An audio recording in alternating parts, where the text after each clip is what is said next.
What up, fam? Hit that like, hit that subscribe. Will our Philadelphia Eagles be the 1 seed of the NFC? That's what's on the docket tonight. So, like I said, hit the like, hit the subscribe. Come join us. We got a lot to go over. Giddy up. Oh my God!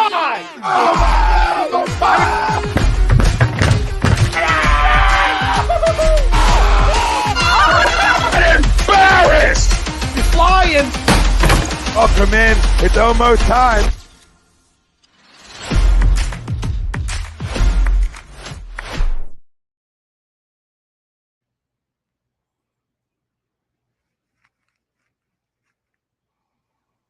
What up, fam? Welcome in. This is A2D Wednesday nights, only on A2D Radio every Wednesday. We are brought to you by our good friends over at FanUp, and FanUp is the best way to enjoy fantasy sports, daily NFL, daily NBA contests, and more. Win great prizes. Sign up today.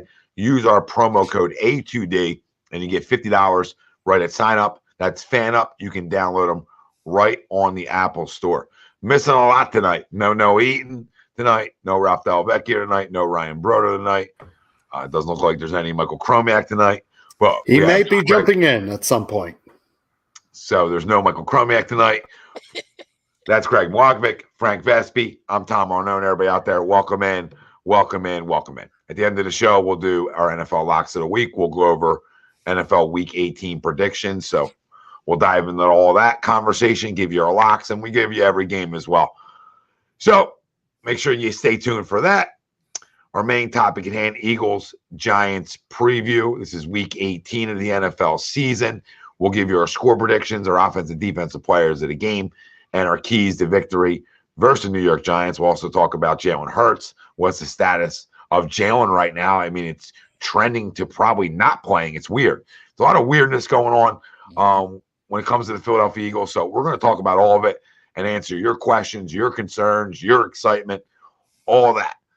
Ties into our poll question, brought to you by Baggio's Bread. They are located in Mount Laurel, New Jersey. They are the home of the best stuffed breads, tomato pie, sandwiches, cutlets, meatballs, desserts. You mentioned HUD Radio. You get 10% off your in-store purchase over at Baggio's Bread, Mount Laurel, New Jersey. Our poll question for tonight is the Eagles will be the number 1 seed in the NFC. Do you agree or disagree? Let us know. Facebook, YouTube, Twitter. That's where we're live. Everywhere you get your podcasts, we're there as well. Download, like, subscribe, follow, and most importantly, comment in. Let us know. And this week, nobody's hit the score prediction yet.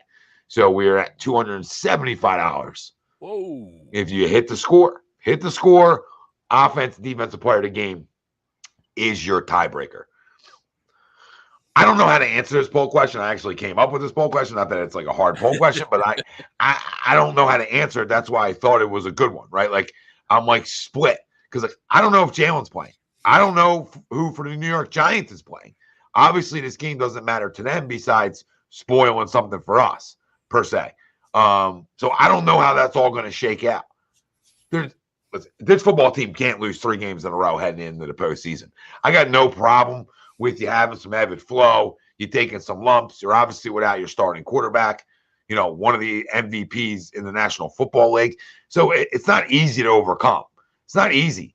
But I think they've done a terrible job as a coaching staff. I think as an organization, I think that they just felt like they were going to win one of those 2 games, and it didn't matter. And now we're at the last hour of it. Okay, we're at the last hour. This is obviously a must win. And I usually wouldn't say that. Like, I usually be like, dude, if we don't get the 1 seed, it's okay. Like, you know what I mean? Whatever, if we're healthy. But the fact that we're waiting on some guys and some important ones at that, one being the quarterback, one being our right tackle. I know Gardner Johnson and Robert Quinn were, essentially cleared to start practicing again. Their practice window open. But that being said, with both of those guys, they can use those 2 weeks to really get themselves going. So I think it matters more than ever for us. Not saying, hey, we get the 1 seed and we're going to the Super Bowl. I'm not gonna go there right now. But we need it, and we need a win. Most importantly, we need to find a way to win Sunday, get the number 1 seed, and feel better about ourselves heading into the postseason. I mean, I don't know how you feel good. Like, I'm not in panic mode because losses happen. You're playing without your franchise quarterback. But the problem is I have no answers on him. So you're telling me it was a sprain, and a sprain's now turned into we're going on 3 weeks. Well, is it a sprain? Because it doesn't seem like that's going to still be a problem in must-win football games, per se. Because can he use that extra week? You know, this is why we circle back, Greg, Frank, and we talk about that Dallas game and the importance of that football game. I mean, I couldn't have been more clear about the importance of that football game, and I got poo-pooed for it, right? I got poo-pooed all around the country. Everybody saying, you know, you got the Saints and the Giants after that. You're going to win at least one of them. Okay. So, long story short, through all this conversation, I guess I agree. I guess I agree they're going to be the number 1 seed in the NFC. Like, they have to be. At this point, you can't play that good of football, and the last 3 weeks of the season, you give up the number 1 seed. You don't win your division. I mean, it's not a good look going into the playoffs. No, because there's a lot that can happen, Greg. There's a lot that can happen. You could drop further down than you wanted to. Yes. So a lot of moving parts. I'm going to agree that they finished the job in terms of their regular season. In terms of what they set their goal to be in the regular season, it's to be the number 1 seed in the NFC. I mean, that's always your goal. That's every team's goal for a regular season. So, listen, I thought I was going to see an inspired football team on Sunday because that's all everybody told me. You know, throughout the week, I better see an inspired football team this Sunday. And I don't care if me and you are playing for the Giants. Go whoop some ass. Go find a way to win a football game and lock up that number 1 seed.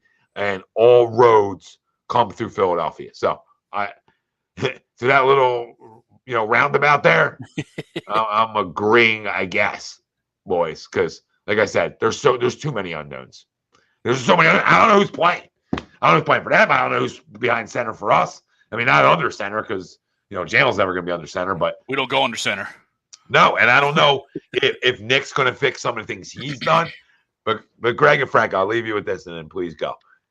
When you look back at our preview shows for the season, it was pretty clear that you could sprinkle a lot of running backs with Jalen Hurts, and they're going to have big years. Pretty clear about that, okay? You see what happens when you go to a guy who's not mobile? First of all, we haven't even run the ball, and we haven't ran it great. Like we did we started doing the second half on Sunday, right? We haven't been sensational like we were running the football where we're getting 180, 200 yards a game when you factor in the quarterback too. See how much that matters. So for all my system people, guess what? He is the goddamn system. One last thing, Greg. You paying that guy $300 million? We'll answer that in a little bit. Think on that. You paying him $300 million? This would be 4 games in 2 years. I wouldn't pay Lamar that money. I think Lamar's sensational, but I ain't paying him that money. Absolutely not. He misses too much time. Lamar definitely has. Jalen, this is Jalen's first injury per se, right? So last year with the ankle. Oh, you're right, the ankle. Yeah. What did he miss? 2 there? I think he missed that one. Was the Jets, just 1 game. And he wasn't really. He only missed 1. It was just the Jet game. Yeah. But yeah, this is the first time he's really missed significant time. But that's an interesting question because it's coming up, right? Obviously, it's a question that the Eagles are going to have to answer very soon. And to the poll question, I'm going to agree to the poll. I think they take care of business this week. I think we're going to see from my perspective, I think we're going to see kind of like a half and half team with the Giants. Like I think you're going to see some starters where they just don't have any depth, but I don't think you're going to see certain starters. Like I don't think you see Saquon. I don't think you see Thibodeau. I don't think you see Collins. It's just in my mind, right? Those types of stars where if they go into playoffs without those guys, then they really have no chance. You know what I mean? Obviously, they don't have the depth at the wide receivers, so they're going to stay there. Danny probably might play a half or so. But regardless of all that, I still think we have the better team and we're going to win regardless of who's playing quarterback. I agree, Tommy. There's been a lot of cryptic notes and reports that came out today, especially. Like, oh, we did a walkthrough But if it wasn't a walkthrough, he would have been limited. Well, what's that mean? You know what I mean? Like, practice today was a walkthrough, but it wasn't a real practice, so we can't really tell how he's progressing. But they did say he was limited on that practice. But he would have been limited. What does limited mean? Right? I mean, last week he was running ladders and throwing the football, and then he wasn't good enough to play. I think I'd have a better feeling of what's going on if Nick Sirianni and the Eagles would have handled last week better. They weren't very coy with their messaging last week, right? He started to practice. We're still not sure yet, and then 2 hours later, we're going to go with Gardner. Like, you didn't play that game very well, so we can't tell your cards, right? I can't tell if you're bluffing or if you're not, right? But it's the Giants. I don't. Even if everybody plays, they still don't scare me. So I agree to the poll.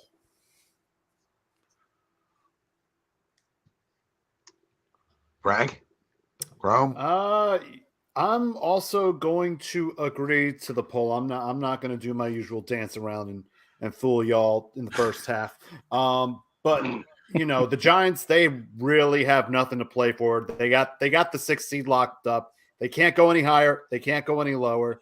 So what are they going to be playing for other than, maybe play some meaningful football to keep guys refreshed? But other than that, I do assume that Jalen is playing, going by, the limited at practice, reading the reports that, hey, Jalen's breaking some black cleats in courtesy of one Mr. Elliott Shore Parks, as we're going to wear all black on Sunday. Yeah, I do think we get the job done. Well, it's the funeral of the Giants, so I'll say that. But I hope it's theirs. I hope it's their funeral, absolutely. But I do think we get the job done on Sunday. We're favored by 2 touchdowns. I don't think the Giants really have much playing for going into Sunday. As I said, with the 6th seed locked up for them, I think we get it done.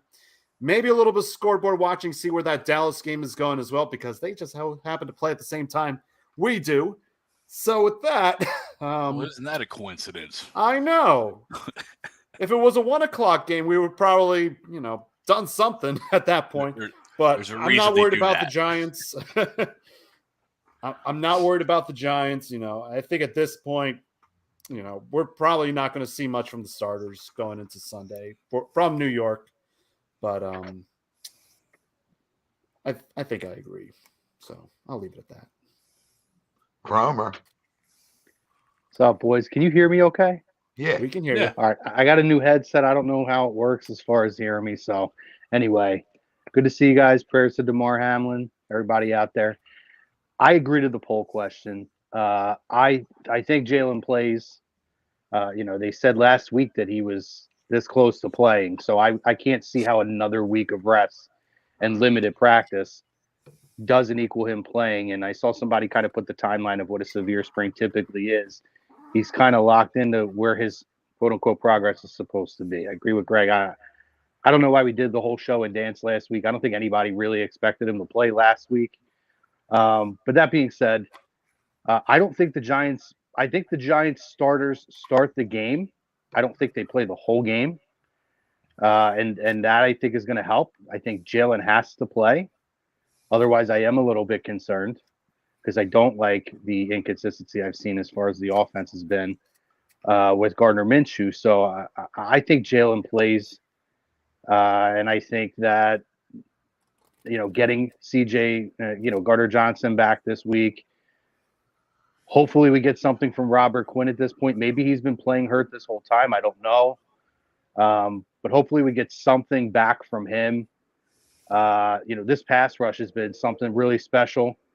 And I know that Daniel Jones, even if he does start and plays in the first half, they've been able to get to him in games past. And with the way this pass rush is playing this season, I don't see that being an issue whatsoever. As long as we can contain Saquon Barkley in the middle and contain that running game, this should absolutely be a very clear opportunity for this team to win this football game and lock in the number 1 seed. And, then there's I've seen the question put out there. I asked you guys, if you get up 21 points at the end of the first half, do you sit your starters then? Do you start pulling some guys out? Maybe you keep a couple in, but you pull Jalen out, you pull AJ out, or something along those lines. What do you guys do then if that opportunity presents itself? I would. Or do you just go for the Answer that. jugular and say, we're just gonna ride it out, take no chances, and make sure we got one locked up? Maybe you just pull Jalen and leave everybody else in. Yeah, I just don't think we've played well enough over the last 2 weeks as a football team, right? But obviously we're missing Jalen Hurts, but our attention to detail hasn't been good enough. Like we talked about when the Phillies went out, and there's a clip of us having this conversation, Greg. When Harper went out, we talked about sometimes guys' attention to detail goes up. Mm-hmm. Sometimes guys lock in. Sometimes guys raise their game. Doesn't always happen like that, right? But sometimes in 2017 with our Philadelphia Eagles, when guys went out, whoever came in, guys around, everybody raised their level of play. Next man up. What we've watched over the last 2 weeks has sort of been the complete opposite of that. And I think it goes to show you the intangible side of the leadership that he brings, of the toughness he brings, the respect he brings. I think, and we saw this with Carson was here. Guys play for this guy for whatever reason, right? And his best friend didn't come play for his backup last week. I don't care what anybody's got to say about that. Okay? I don't care about your yardage. I don't care about none of that. You understand?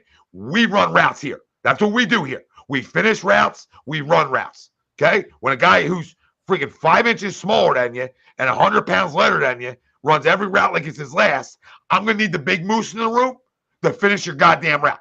Bad ball, terrible decision, terrible play call, okay? But you can break that up. You let Marshawn Lattimore just come in, swoop it up. So we haven't been attention to detail well enough. The penalties, the false starts, all those things. I don't want to hear about another quarterback. You know what I mean? It's too many false starts. So it looks like this football team has coasted. So I'm really intrigued, Chrome, how they come out Sunday. Is the attention to detail up? Because to your question, I'm not pulling nobody. Nobody's earned the right over the last 2 weeks to say, come on, you need a breather. Now, you want to talk about maybe a Kelsey for Juergens type? We can have that conversation if we're up 21 points, Hurts, etc. But other guys got to play. Other guys got to play because they haven't played well enough. Well, can we start by running the football to open the game? Can we start with that and running the football a little bit this week, and not even design plays for Jalen? Maybe we scale that back this week, but you got 3 competent backs in the backfield, or 2.5 anyway, depending on how you feel about Kenny Gainwell, who can make some plays. And maybe that's a benefit too that we are playing the Giants, because we know Boston Scott's going to come ready to play this week. So he might run like Barry Sanders this week, and you can pull Miles. Let's see. We'll see. Pretty much been pulled anyway. Yeah, honestly though, a lot's going to depend on Steichen and how we do how the offensive game plan goes. And I do think that they have to run the football this week much more to open up the passing game a little bit more. But yeah, I'm kind of along the lines of you, Tom. I'm looking at kind of the names you threw out there: Jalen Hurts, probably Kelsey, maybe maybe because we are deep. Getting Robert Quinn back, maybe you have the luxury of pulling a Hassan Reddick out a little bit early. Just knowing that we have that extra pass rusher this week. But, aside from a couple of names of guys, we lost Sweat, so we don't really have an extra guy. That's true. That's true. He just comes in and takes Sweat spot. If you get that kind of an opportunity, though, few and far between to pull out. Yeah, that's what she said. I think, Greg, real quick, you're right on that. But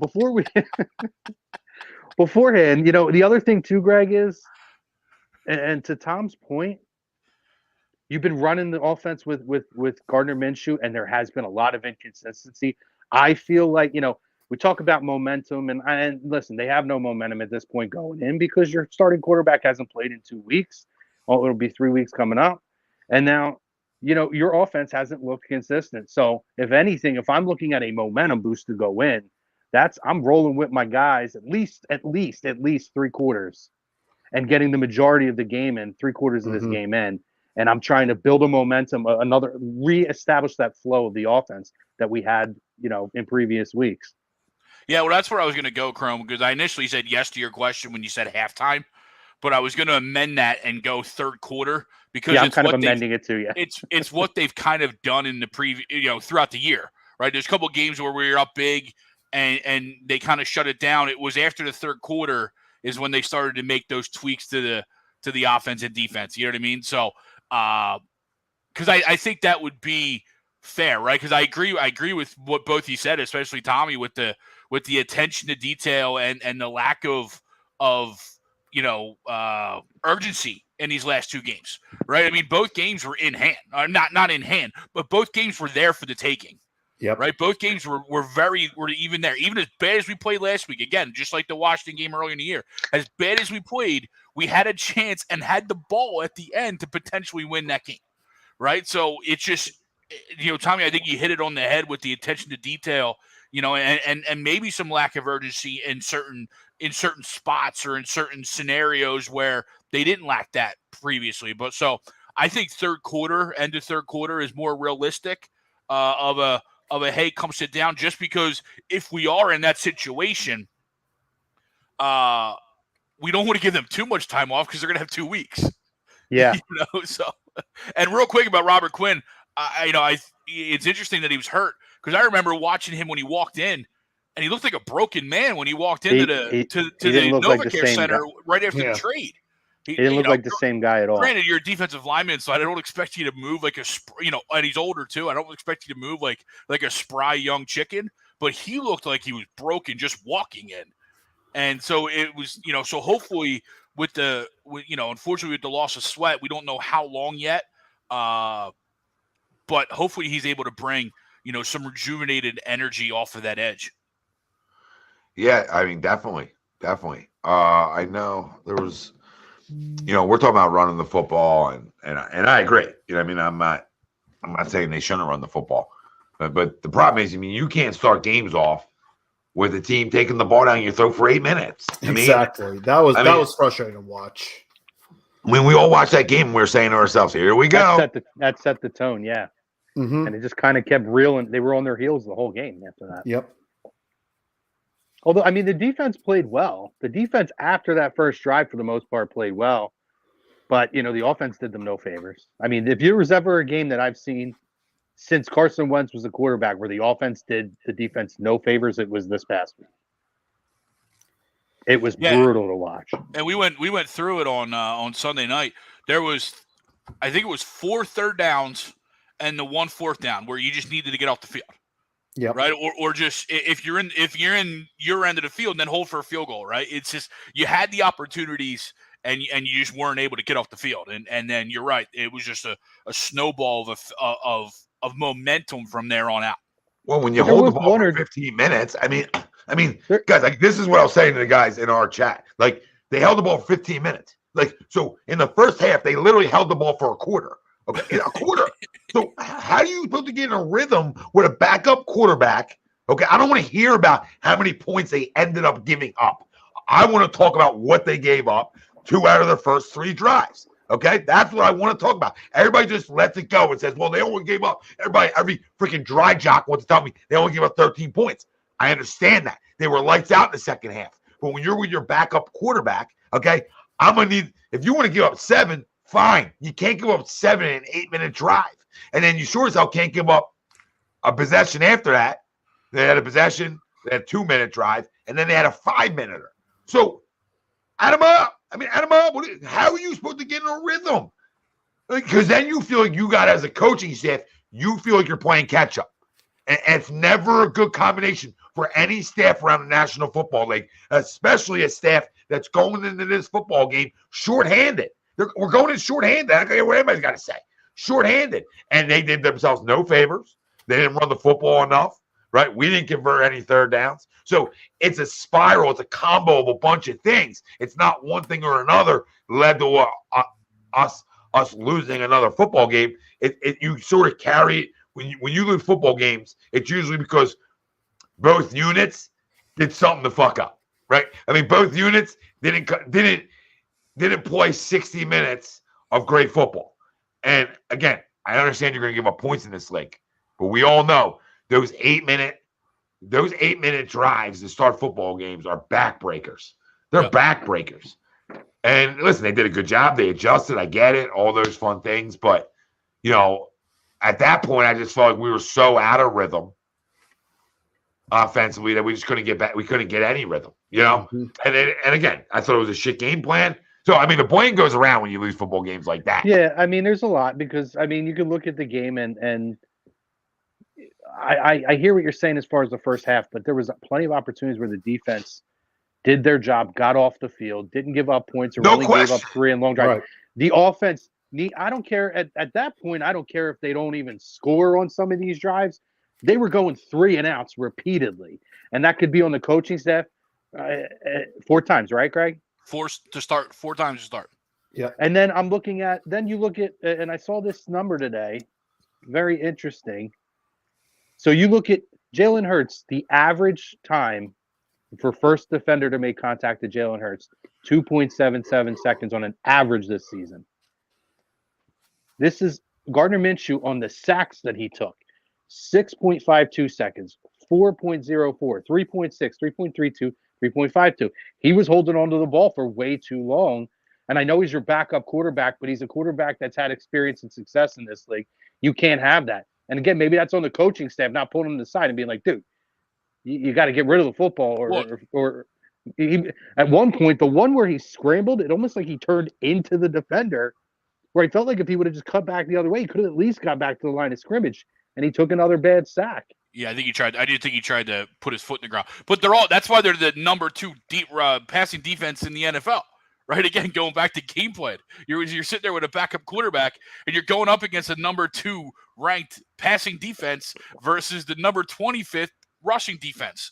But we're going to throw the ball 15 out of 17 times in the first half. Yeah, I felt like this game was just overcoached, Greg. It was almost like they thought because they're the number 2 passing defense. So let's go at it. Yeah, they're gonna think we're gonna run the ball, so we're gonna surprise them and we're gonna air it out.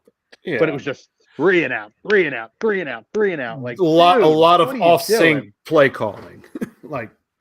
And I didn't like the call, the running calls that they were making either. It just was I don't know, it was a really weird game, and I don't want to rehash back on it too much, but I'll tell you this. It's been proven that Jalen Hurts is not a system quarterback. That's for damn sure after that performance. Oh, because, Chrome, we talked about it on preview shows before the season. I mean, you could put me, you, Greg, Frank. We could all run the ball with Jalen, So, he's going to open those things up. He is the system. It ain't the system helping him. I mean, it takes 2 to tango for sure. But he absolutely is the system. He's a system quarterback because the system was built around him. Not that he's being plugged into a system that he can succeed in, or Gardner Minshew can succeed in, or Jimmy Garoppolo, or name any other freaking quarterback. I do think Gardner can succeed, though. I do think, if Gardner, hear me out for a second. If you're taking snaps in training camp, and you're taking snaps, preseason games, and you're taking snaps week 1, right? If you're taking those snaps all year, you're going to get yourself into a rhythm, most likely, right? So the only thing I'll say about him is he hasn't played, he played 2 games in a full calendar year. I mean, that's a lot of sitting around because this game is fast. I'm trying to explain to Lena how fast this game really is. And I'm not making excuses. I'm saying you got to help slow the game down for your backup quarterback. I'm tired of people trying to slander. Well, you got to run the football. That's what you need to do, Tom. Mm-hmm. You need to run the football much more. Quick passes, get the ball out of your hand. If you are going to throw the football, you got to do those types of things. And listen, Nick Sirianni is quirky, a little weird at times, a little corny at times, and all that's acceptable to me. When you're winning, you can love them all you want. When you're winning football games, right? I'm not saying I don't love them. I'm just saying, feel like we're starting to be the smartest guys in the room here, because I got a problem with the way they've gone about the last 2 weeks. As an organization, as a coaching staff, it's a disgrace. It's a disgrace. Okay, if the guy's out, the guy's out. If the guy's out, the guy's out. And I feel like you guys as an organization are being a little bit of this between your legs when it comes to how you're going about it. I truly believe it. I think they are such on the side of goddamn caution, it's going to bite them in the ass. Because you think he's going to sit for a goddamn month and then come play, and it's like Superman coming out of the telephone booth? Come on, guys. Well, that ain't how this league works. That ain't how this league works. You sit down for 5 freaking weeks. You think he's just riding a bike? 5 weeks? You can talk about 2 weeks. You're absolutely right. That's not 2 weeks, 3 weeks, fine. 5 weeks, I'm a nervous wreck, boys, for playoff time. If he sits 5 weeks, I am scared to death. I'm already sweating having a conversation about it. Like, I'm not saying he's got to play. You push him out there, he's hurt, right? I'm not saying that. But come on, man. We're talking about a sprain. I think the reality I pitches is with a sprain every day. I ain't making millions. I think the reality is they were. I think that because of the performance that they got out of Gardner Minshew against the Cowboys, and the fact that they would have likely won that game had it not been for 3 of those turnovers were fluky, and they were a little bit odd. The one was just a bad pass by him, but overall he played a really good game. They could have won that game against one of the best defenses in the league. I think they looked at it, and you're right. I don't think it was erring on the side of caution, obviously week 1, but last week I really think they felt like they could get it over and take that time and let Jalen sit, rest up, and they thought that game was in the bag. And I think that the game plan stunk. I don't think that the backup quarterback did enough. I don't think that the defense put them in a good position to win that game because at least to start, because they started by the 8 ball. But then on the other side, I say, you're one of the top teams in the league. You go behind after 2 or 3 drives, you still need to be able to come back and win games in this league, especially against teams like that. So it's I don't know. But bringing it back to where we're at this week, I feel I don't see how Jalen Hurts is not playing. And I feel 1,000 times better going into this because you don't want to go. I mean, this isn't a case of you drop 1 or 2 seeds. You drop out of 1 and go right to the 5 seed, which means you're on the road the whole time. Mm-hmm. That cannot happen. That cannot happen. And why? Because you thought you were so good as a team, as a staff, and guess what happened? You start thinking you're better than people in the sports world, you'll get knocked out real quick. So that's my issue with Nick. Like, I feel it. I watch it. I don't need all 22. I don't need any of it. I watch it with my own eyes. So did you guys. That was a vanilla game plan. That was, I don't want to show nothing because we can still beat you without me showing something. That's a joke. That's a joke. So now you're trying to do this to us because you guys think you're that good, or you think that, okay, we're guaranteed to win because some analytical guy probably up top said, you're guaranteed to win 1 of the last 3. Take it easy. I feel like that's what it is. Like, there's been no sense of urgency to finish what you started. And that's my biggest problem. From the players to the coaches. I mean, this goes all around. And I'm not here crushing these guys, right? I'm not saying your season's over. But this week's a big week. And like you said, Jalen needs to play. Real quick, Bobby, super chat. We appreciate you, brother. Bobby says, love the page. Here's my support for you guys. Also, if it's possible, can we get a quick prayer out for DeMar? Scariest thing I've ever witnessed Monday. Yeah, listen, I mean, our prayers go out for DeMar, for you, brother. His family, and what we all witnessed, right? What we all witnessed, and these kinds of things connect us in sports, connect us as humans, right? As people, and thank God it happened where it happened. You know what I mean? Because if it doesn't happen on a football field, if it doesn't happen on a football field, or it doesn't happen where you have paramedics right on the spot, 90% of people who go into cardiac arrest do not make it because there isn't somebody around to be able to save him. He's a young kid, he's a strong kid, and I'm always going to be a positive thinker. When you have those two things going for you, I'm not going to tell you the kid. I'm not a doctor. I'm not going to tell you he's going to be. There's not going to be any problems moving forward, but I believe he's going to make it. I believe there's going to be a point where, listen, football is a different conversation down the road, but being young, being healthy, right, and all those things bode well for him, not only surviving and living a normal life, but the potential maybe down the road to still be able to play, maybe one day. We don't know how long, there's so many doctors things like how long weren't you breathing for? Those questions, I don't have answers to. None of us do. But when you're young, you got better chances. We talk, you talk about this to your family members all the time. When you're younger, you fight a sickness better. You fight everything better. So we're praying for him. It's scary, absolutely scary. I mean, if you want out of this, one of the coolest things though is the explosion of his GoFundMe for his charity. Oh my God! Yeah, from just everywhere, right? Just everywhere. I mean, I threw some out there, and then you go back and you look at it. Like, I mean, some of the teams and players throughout the league. Chris Jericho.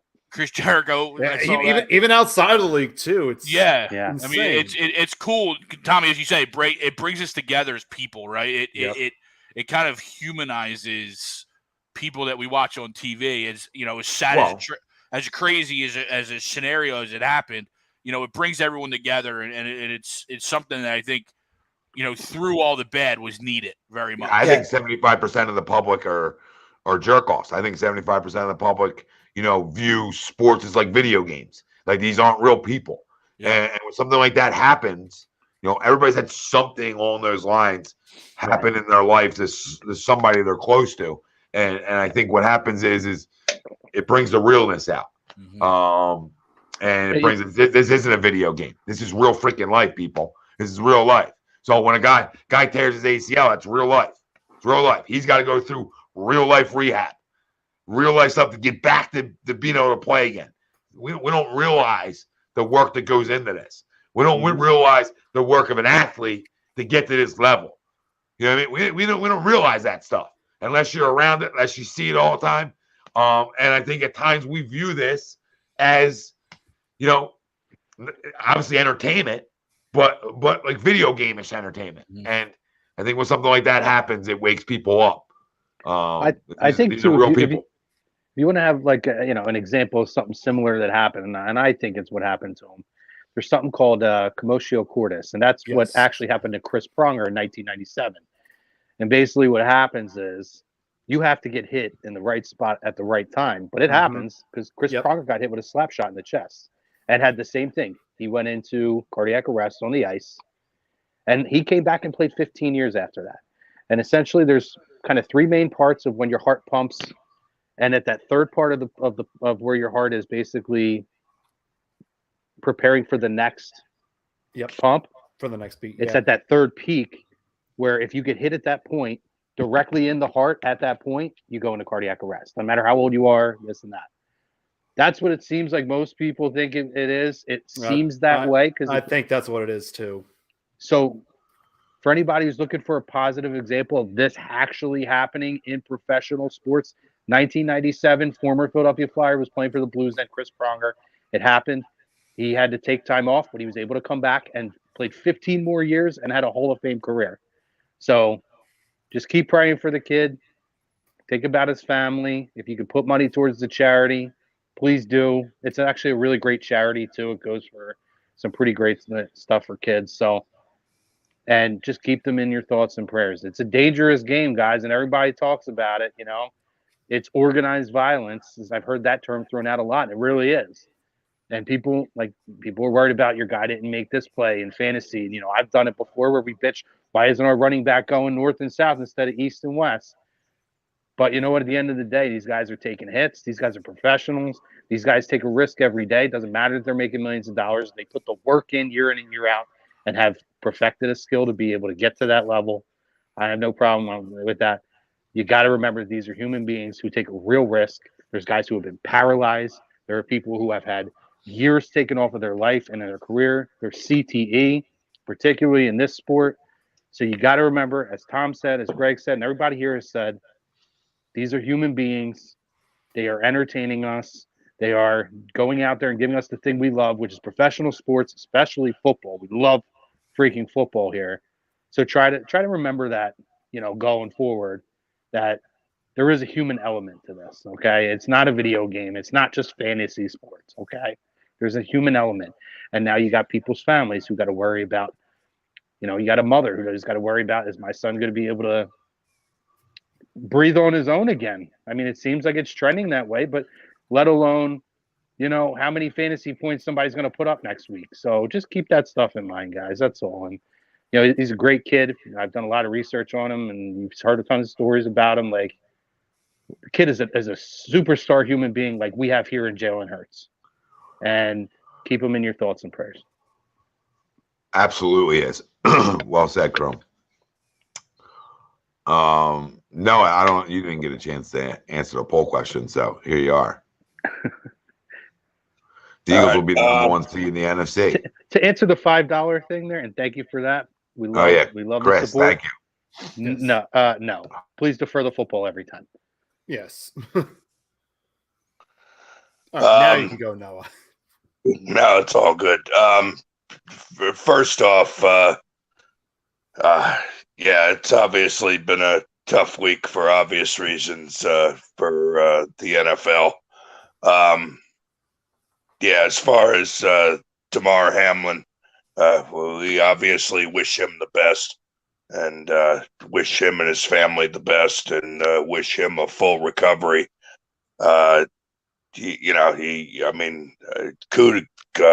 Also, I'm sure a lot of this has been said already, but kudos to the UC hospital medical staff, for the outstanding care that they've been able to give this young man, and kudos to the first responders at the Bengals. I guess it's Paycor Stadium now. Yes, for doing an outstanding job of resuscitating this man and keeping him alive, getting him to the hospital in very quick fashion, and doing everything they needed to do for this man. It's obviously you hate to see that.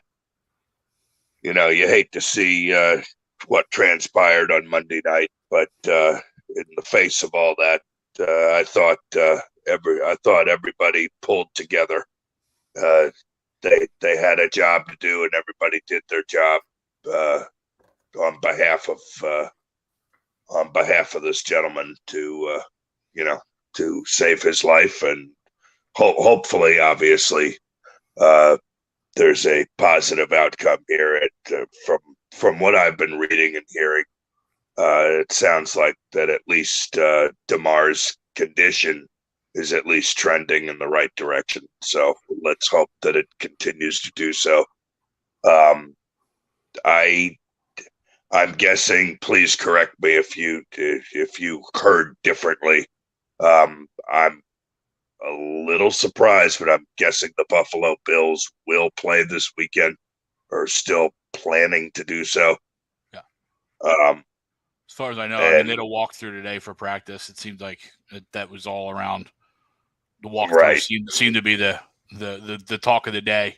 I know the Eagles had a walkthrough. Right. So, but yes, everything that I'm it sounds like all signs are pointing towards that all NFL teams will play this weekend. I mean, of course, obviously, Damar's well-being and all of that comes first. But what scary stuff. And this can happen anywhere. I mean, this could happen to an 8-year-old kid on a baseball diamond if they get hit by a line drive. I mean, it's scary stuff, and certainly, it was weird. I was sitting in my recliner on Monday night, and I forget, my wife and kid were watching something else on TV, and all of a sudden, my wife looks at her phone and says, "Have you ever heard of this Hamlin guy?" I'm like, "No, who does he play for?" "Well, he plays for the Bills." And then I remembered, I'm like, "Oh, wait, yeah, they're playing tonight." And and I'm wondering, why she's telling me about this all of a sudden. And then, of course, I found out what had happened. And I don't know. I know we usually like to pile on Joe Buck, if you will, but What a job they did, man. Yeah. yeah, I was gonna say this wouldn't be a time to pile on him. I'll say this: Joe Buck, Troy Aikman, and Lisa Salters. They, as difficult a situation as that is during a live broadcast, I thought they did an outstanding job. Yeah, and I was watching the game on the ESPN2 feed because I thought it was going to be the Manning cast on Monday Night Football that week, and I think it was Schefter, Booger, and one other person. I forgot who the third person. Susie. With Susie. They also did a great job, and like as much as we also like to rag on Booger did a great job. Yep. Handling that situation, and him trying to contain what had transpired, especially the seriousness of the situation. Like, well, everybody did a great job covering it. I know Tom said it, and ironically enough, it was interesting that Ryan Clark happened to be on the broadcast or ready for the post game part of it, because he's been through a similar situation before. And his words throughout all of that, to give you a perspective of someone that's played, someone that's been through something like this, that could give you the view of somebody who, as a player and somebody as a fan, and just his poise and compassion through that whole thing, all of them. I mean, it was a scary, you can't plan for something like that. And for them to be able to handle that in such a caring yet professional way, shout out to all of them and the first responder. Yep. I mean, all the way around the board, anyone involved in that, even the players formulating a barricade around to give the privacy for the first responders to be able to do what they needed to do. I can't say enough about every person who had their fingertips in some way involved in that situation. It was something very special to see. And like you guys said, everybody banding together. Yep. It was very, very special. But as far as the question, I'm sorry. I'm just saying in the worst. Sorry, go ahead. Taking into account that it was like the worst situation you could imagine. Mm-hmm. They were able to handle that in a very wonderful way. Yeah, I couldn't agree more. Hopefully, Mr. Hamlin's condition continues to improve, and hopefully, when it's all said and done, he has a high quality of life after all of this, and can, make a full recovery. As far as the poll question goes, gentlemen, boy, I'll tell you what, keeping everything in mind and trying to keep everything in perspective in light of what went on Monday night. The Eagles have a lot of issues here. I think they're missing Lane Johnson badly. I think this offensive line is in tatters right now. They got absolutely dominated by the Saints front seven on Sunday, and I'd be a damn fool to tell you that this is going to be a cakewalk against the Giants. Now, I mean, I understand. Yes, the Giants have their playoff spot clinched up, and they're locked into the 6th seed. So, but boy, if you think the Giants are just gonna roll their helmets out onto the field and throw 11 water boys out there, I think we're sadly mistaken. I mean, do I think the Giants are going to play their starters the whole football game? No. Being that, of course they have to play, or at least we think they'll have to play the following week. in a wild card game. But, especially because we're not 100% sure about how this playoff schedule is going to shake out. And I only say that because, they may try to play that Bills-Bengals game the week after. And I almost feel like they have to, unless some scenario where those two teams lose this week. I would see how it plays out and see. Yeah, I mean, if those two teams lose this week and Kansas City wins, it's kind of locked in at that point anyway. But aside from that, right? I mean, screw the bye week for the Super Bowl. Push everything back a week. Let them have that 1 week by themselves next week, and then roll it out that way. Right, and well, in light of that, if they do make some type of change to the NFL schedule here, I don't think we should bank on the Giants just rolling out, like I said, the Water Boys, and, us cruising to a victory here. I think the Giants starters are going to play at least half of this football game. And, let's assume that happens. Still don't think it matters. Yeah, I'm sorry. I still don't think it matters. They're not that good. I hear what you're saying. I know, and I know we rolled them back on. I know we rolled them back on December 11th, but I hate to say it. Things, how quickly things can change in a matter of a few weeks, and we went from go back to Christmas Eve.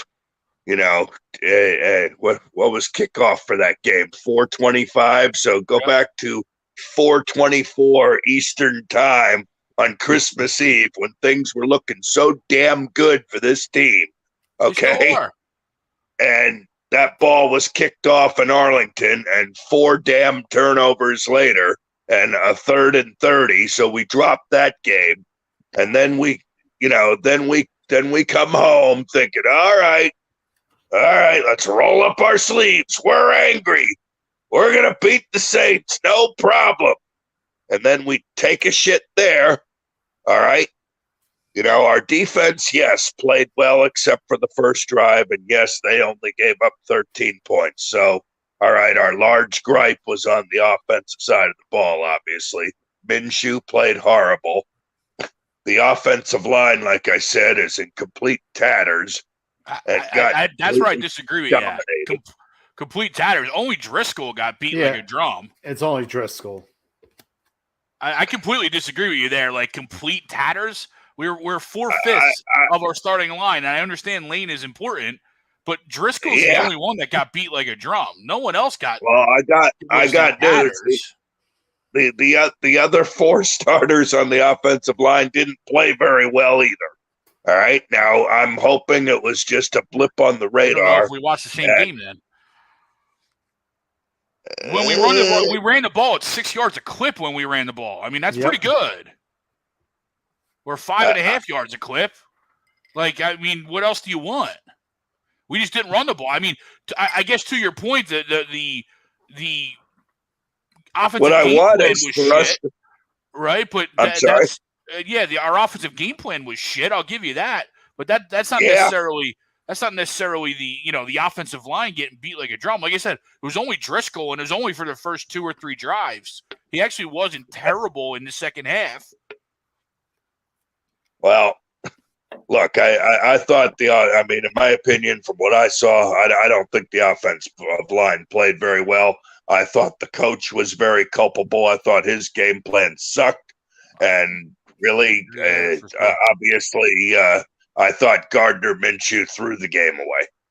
So, with that said, we underestimated the Saints, didn't play very well. And right now, we're playing our worst football at the worst time of the season. Now, I'm not saying we're going to lose the Giants, but we need to turn it around in a hurry.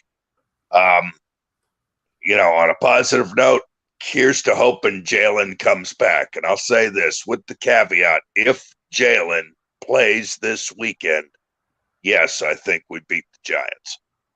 So you're going to disagree if Gardner plays. You don't think we beat the Giants if Gardner plays?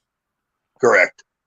Wow. If Gardner Minshew, you are really down this, on this team. if Gardner Minshew plays this football game, not only do I think we lose this football game and end up in the number 5 seed, but I think we have some serious questions about how we're handling things going down the stretch here. See, I don't think. Real quick, Crum, I don't want to miss the super chat. The Past Master. Thank you, Past Master. Thank you so much. He says, tough call to the poll question. He says, I personally think if the Eagles win, they deserve the number 1 seed. Yet, if the 49ers win, they do. I just know Minnesota doesn't deserve 1 or 2. I think we all agree there. Yeah. But thank you for your super chat. Definitely appreciate it. Sorry, Crum, go ahead. I don't know if I'm going to go as far as Noah's going that they're not going to win this football game if Gardner Minshew plays. However, I'm not putting any guarantees on anything if Jalen Hurts doesn't play this football game. I think that it's going to be a battle. I think they should win, but it's going to be a battle. I think if Jalen plays, I think we're in a good situation where I feel very confident. Speaking of Giants, our very own good buddy Sean Spellman says agree. I love me some spells. The Giants match up better with the Vikings. They just lost a 1-possession game to them, so I completely agree. Not the Niners. Again, they just played them too and got spanked. Please stop. The Giants will not play starters. Enjoy Tyrod Taylor. Amazing. Oh, my God. Giants playing starters, but stunk 3 weeks ago. Jackson back, McKinney back. Giants key D is back, and they're not going to play. And going along to that, the line is still 14. It is still 14. So you're telling me with an unknown Philadelphia quarterback, Vegas is going to set this line at 14 and not anything closer, right? I mean, if Gardner's playing and the Giants that to me tells me Vegas is confident that Jalen's playing in this game. Right. It's either Jalen's playing or the Giants aren't playing everybody. Thank you, Frank. Absolutely. I think there's no shot we see Saquon Barkley this week. 0 shot. I think that would be smart for the Giants. I do think we see Daniel Jones. We might see him for a quarter or a half, right? You know what I mean? I think a half. I can't imagine. I didn't realize Tyrod was their backup. I didn't know who their backup was, so I wasn't sure how much Daniel Jones we'd see. But Tyrod's he's a pro, right? So it wouldn't shock me if Tyrod got to start. But again, if you go by Vegas's line, it's 14 still right now. That's telling me that we're going to win this game. Yeah, I hope so, bud. I really hope so. I mean, I think with Jalen, I hate to say it. I hate to say it, and I know 2 weeks ago in Dallas, Gardner played fine. I don't want to say great, but he played well enough for us to win. He played pretty good in that game. No, and if it wasn't for giving up the damn 3rd and 30, we would have won the football game most likely. But I don't know. Let's face it. I think there's more of a drop off between Jalen and Gardner than we thought. I think Gardner has clearly shown that he's a backup for a reason. And I think if Jalen plays, we win the football game. I think he played very well in Dallas, and I think he didn't play very well this week. But I don't think it was necessarily his fault. I don't think he was set up to play well this week. You know what I mean? If you look at the game plan, he wasn't set up to do anything. He wasn't set up to get to a rhythm. I hear you. I think it was a Gardner problem, and I think it was a coaching problem. Clearly, I think they both coincide. It's not all Gardner, but the coaching staff, they did a piss poor job in preparing for that game against the Saints. Yeah. So I'm not ready to. I'm not ready to toss Gardner to the side here. Never mind the fact if we. Obviously, we need to beat the Giants to get the number 1 seed. But what worries me is, in the NFL, you can't just have you can't just have an on and off switch. You know what I'm saying? And when you talk about gathering momentum heading into the postseason, it's my belief that you need to be playing your best football heading into the playoffs. And right now, this team is not doing that. I agree with you. And I think that I changes. sure I hope got 1 week. I do hope think that we that can get right against the Giants. Well, I do think that changes this week, but for people who love to go back to Nick Foles in 2017, let's not forget that Nick Foles was awful going into the playoffs in 2017. He did not play in the playoffs. He did not. I mean, play let's be the real. last He probably 10 played about quarters. 7 good quarters. He played about 10 good quarters in a row at the end there. We'll compromise there. But that divisional round though, he was terrible the first half. So let's not forget that if Keanu Neal doesn't knee that ball to Torrey Smith, who actually caught something of all people, which led to a field goal. You're right. It's a completely different game. And I know Tommy was there. Tommy and Big Willie were there in attendance, but you're absolutely right. I was there too. I was in the saloon. Yeah. And listen, let's be real here too. I know what didn't matter, but even before that, Chrome, the Raiders game. He was awful. I was at the that regular game. season. He tried to give that game away. He was putrid. And that was the game that Josh Sweat, I believe, had the strip sack at the end of the game to lock that game down. That was Christmas night. Yeah. And let's not forget here, okay? There is more. Gardner Minshew is more credentialed as a backup quarterback to step in if there is an issue with the starting quarterback than Nick Foles ever was. And look what we ended up having. It's just about putting him in a position to succeed. And I agree with you, Greg. I don't think the coaching staff's and there were things he didn't do well, but I also think part of that contributed to the fact that he started pressing to make things happen because the game plan was terrible. He took bad sacks. I think that there was times where he could have made better decisions, but he was on his heels the whole time because of the coaching staff. So if the coaching staff puts him in a good position, you see what he can do, like you saw for the pretty much almost the majority or the almost the entirety of the Cowboys game, minus maybe 2 or 3 plays here, give or take. And the start of that third quarter the other day, last week, right? It started the third quarter. They started to get in a rhythm, and he started. That's when they went on their drive, right? And you're absolutely right. He just because, as Tommy mentioned earlier, right? He's not taking those training camp snaps. He's not taking those number 1 snaps all year. You have to develop a little bit more of a rhythm than just saying, "Oh, this is a new week with our starter." Right? You know what I mean? Like, all right, all right, we got Jalen back here. It's week 16. He's played 18 straight games, right? You know what I mean? And we're rolling because that's our starter. But that's different when you have a quarterback that hasn't played, and you have to develop that rhythm. I mean, I totally disagree with you, knowing that he's shown us why he's a backup quarterback, because I think he could start on 15 teams in this league. Well, not saying that. Agree. I hear what you're saying. I hear what you're saying in a sense that maybe there's 10 or 12 other teams whose QB situations are such dog shit that, sure, Gardner could probably go play for the Texans and start. Yeah, I could go play for the Texans and start or whatever, That's why I said 15, Greg. I'll take the first 14 out that make the playoffs.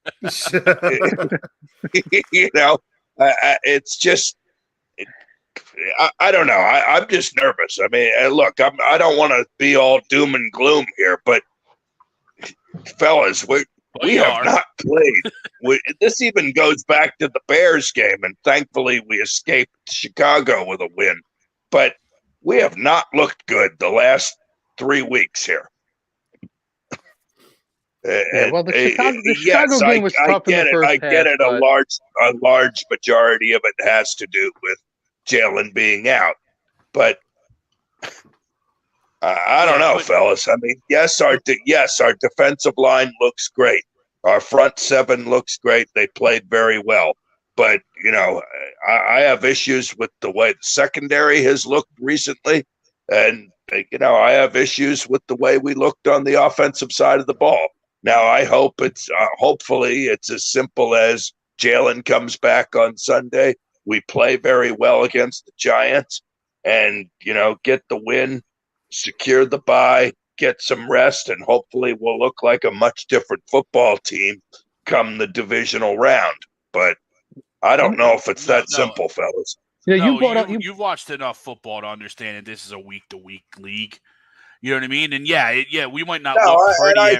We might not look pretty every week, but we come out we've come out with wins in 13 way wins more often than we have than we're not, right? And that's all that Right. matters. You know that, right? And and I get you. Right? I hear I get you. you because listen, this was me, and Tommy will tell you, and Chrome will tell you, and Frank will tell you. This was me in 2017. I wanted to nitpick everything because I didn't think they were. I didn't like Doug, right? And I wanted to prove that they weren't as good as they were. What did it matter, right? You know what I mean? It took my enjoyment out of it. Tommy, you're muted.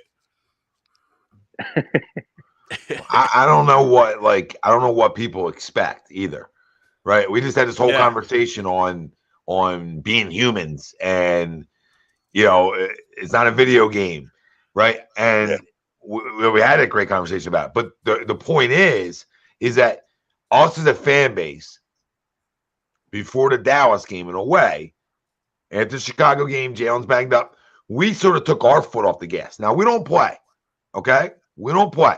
We had conversations. Oh, it's all wrapped up. Put anybody back there. We're good. We're such a good football team. We're complete. A, B, C, and D. Well, we got caught with our pants down as a football team, as a coaching staff, as an organization. And let's not overreact to the last couple of weeks, please. And I really don't want to hear about close games against other teams that ended up being wins, because that's all around the league. I mean, so in reality, every one of Minnesota's wins should be taken away from them because they're a one-score game. Well, no. I mean, in reality, they're not great, but they're better than people think they are because they found the way. They're figuring out ways to win.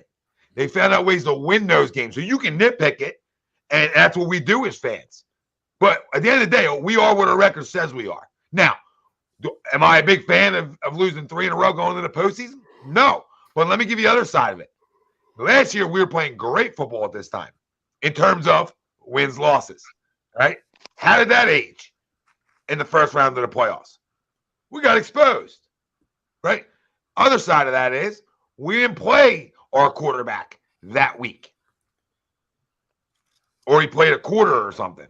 Or he didn't play at all. I don't think he played at all in week 18 last year. Jalen. So. Yeah, I don't think he played. So you're talking about another shutdown. Now 2 weeks off, per se. Rusty. Now we're talking about 5. That's my biggest concern, period, is if he doesn't play this week against the Giants. Okay? That's my biggest concern. That's too much time. Don't tell me, it's what he does. It's what he's played football his whole life. I get it. People don't understand. I keep saying it. The speed of this game is lied. You get lied to watching it on TV. You're getting lied to. When you get a camera close to the action on the field, like NFL Films has done, etc., you see the speed, baby. All right. So this isn't easy just to pick up and go. Hence, some of Gardner's probably trust issues, getting rid of the football, right? Is you sit for a while, and this shit is quick. And not just quick. You got to be super cerebral to know what teams are doing against you. So don't tell me that I was thinking about any quarterback in the National Football League. So this is not a Jalen Hurts conversation. If a quarterback sits for 5 weeks, 5, you think that he's coming out and lighting it on fire? Maybe he does.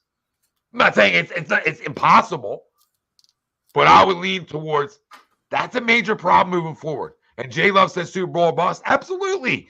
Listen, things change.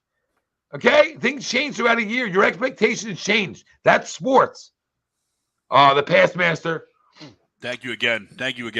Thanks, brother. He said, question, fellas. Going to trigger me with this name. Darius Slay hiding an injury or something? I don't want to start rumors, but I still don't get why Bradbury guarded Lamb so much versus Dallas. Let me tell you something, past master. Last year was a monster year. You understand me? You can make another Twitter big play Slay too. You know what I mean? You could have 2 Twitters. Year 1 was meh, right? Year 1 was meh. I'm not saying he's bad. I'll take him over a lot of other guys. You know what I mean? So understand what I'm saying here.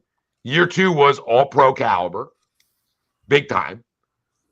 Year 3 through 6 weeks look like all pro caliber, maybe 7. But the second half of the season, he's looked bad. He's looked slow. So I do have some questions about Darius Slay. I have a little bit. Now, again, I'm not trying to go nowhere and totally overreact to 2 weeks of football. I don't want to go Greg's side where, not saying you're saying this, Greg, but like you can flip the switch. It's somewhere in the middle of that because I think organizations and teams don't know what to do. Like we got caught to a point where we were so good, so fucking good, we didn't know what to do. We're like, guy got a little soul to spin.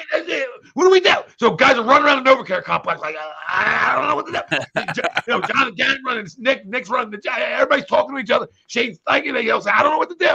Howie comes down, I don't know what to do. So nobody knows what to do. And it seems like we just let our foot off the gas. Now, you have time to rev that up. But there's 2 ways to look at this too. I don't want to be like the 5th seed. That's a house of horrors. That's a house of horrors. Yep. That's taking Jalen back to the scene of the crime. You know what I mean? Like, well, I don't care how bad Tampa was during the year. You put Tom in the playoffs. I'm asking you. When you talk about the bye now, is that helpful for a football team like this? In terms of injuries, it is. In terms of Jalen, if he doesn't play this week, it's not. So it's weird. Obviously, we want the 1 seed. It's not really a question, but there is an argument for the other side of that, maybe. I understand the concern with the Jalen layoff, right? But part of my, laissez-faire attitude with what's going on right now is Lane Johnson's not there, right? And it's well documented, and we talked about it all over our airways. And I know that was one of Noah's big points is Lane Johnson is so important, right? But so my attitude, because I completely agree, Tom, we can't take good, bad, indifferent out of these last couple of weeks because we haven't had our full complement. And, I think part of, what the past master was kind of talking to too with Slay and Bradbury, part of that thing too is CJ has been out for 6 weeks now. And now you're breaking in a Reed Blankenship or a Kayvon, and Avonte Maddox isn't there, Josiah Scott, right? So there's a lot of moving parts where early in the year, all those guys were there and it was clicking and they were playing as units. Well, this is where I'm going to say something to you, is where you didn't love Doug, but Doug adjusted to losing players. Jim Schwartz adjusted to losing players. What I can say about Nick Sirianni offensively is he did not adjust to losing a player. Not yet, no. And that's what's concerning right now. They played, especially the Saints game, like they had their full complement of people. Yep. Driscoll was left alone, like Lane is usually left alone. Right? You're running RPOs with a quarterback that's not going to tuck the ball, even though he had a whole half of a field on that one play that they remember that one that they highlighted, like he could have ran for 10 yards, 15 yards. But so you're running RPOs. It's like when Carson and Nick would run RPOs, and you knew it was like, or Sam Bradford back in the chip days is running an RPO. Like we know there's no RPO here. It's just you're just trying to read something, right? And so, yes, you're absolutely right. The offense hasn't adjusted yet to doing that, and the defense I think has at times. But I also think that we're also getting bailed out by a historic defensive line for a lot of the times too. Oh, absolutely. J-Love says, Tom, it's not just 2 weeks. We went from not turning the ball over at all to 13 turnovers in a month and crucial turnovers. This team played great football. Now they're playing erroneous football right now. I hear what you're saying. I hear what he's saying, but I mean,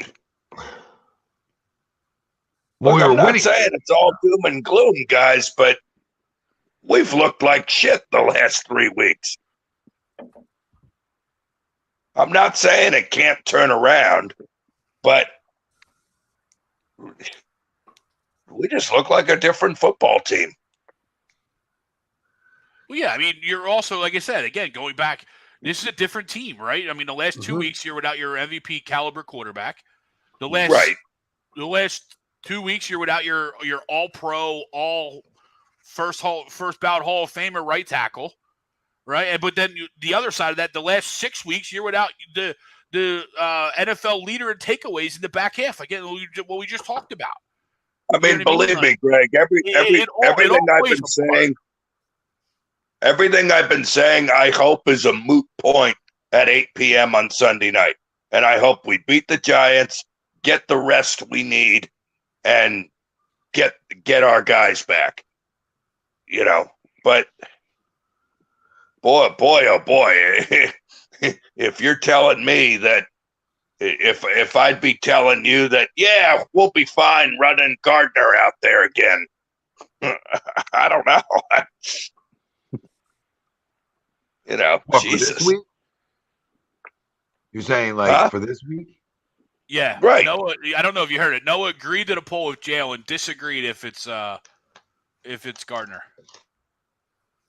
I mean, I think Gardner's looked that bad, and I get it. The coaching staff has not helped, and having Lane Johnson out obviously hurts. All right, but boy, oh boy. Listen, I don't know. As far as the Giants go, I don't think they're going to run 11 water boys out there and say, go get them for 4 quarters. I mean, believe it or not, I think they're going to play their starters, or at least some of them, for part of the game. I'm telling you, Vegas just told us different. That line's 14. Listen, I think the Bears here. Real quick, Crum, the Bears-Vikings line opened at 3.5. As soon as it was named today that Nathan Peterman was playing for Justin Fields, the line jumped up to 7.5 or 7. So Vegas adjusts lines all the time. You're telling me it's still 14 and the Giants are playing their starters? I find that hard to believe. Yeah. And listen, as far as Gardner goes, even taking the turnaways away, if 30 and 30 doesn't happen, we're praising his performance in that game. Praising his performance. And he had no effect on that play. And at least 2 of those turnovers were not on him. So, you could argue the handoff, the mishandle with Boston Scott might have been on him. Yeah. And obviously the one interception towards the end of the game. But aside from that, I mean, 2 turnovers and then a 3rd and 30. He played more than well enough against one of the top defenses to win that football game, even with those 2 turnovers. So, he didn't look good last week. I thought he looked really good against Dallas. I'm not crushing the guy for the performance he's had. And if he ends up being the option this week, I'm not, again, like I said, I'm not saying I don't think they win the football game. I just think it's going to be more of a battle for them to be able to, lock down that number 1 seed. Yeah, I don't know. Like I said, it's not. I don't have a problem if Gardner's starting this week in terms of Gardner being able to beat the Giants. Starters or no starters. You know what I mean? I'm not having a major concern about that. My concern will keep coming back to Jalen sitting around for too long. And that's where I'll stand. So, I don't know how you're supposed to navigate it. I mean, you should be trying to go win this football game, and then that gives your quarterback a week off there. So you make up. And you're for right. It. You make up. And for you're it. right, Tom. And you have, I know we said earlier, we don't want to speculate anything, but it is a very real possibility. And I almost feel like you have to play it as if it is a very real possibility that he might be sitting for 2 more weeks if they decide to push the schedule back to get in that Bengals and Buffalo Bills game. And if you don't play him this week, you're talking about like 5 weeks without Jalen taking a snap. I mean, that's good for a guy like Lane Johnson, who you're trying to get back as healthy as you could possibly get him back.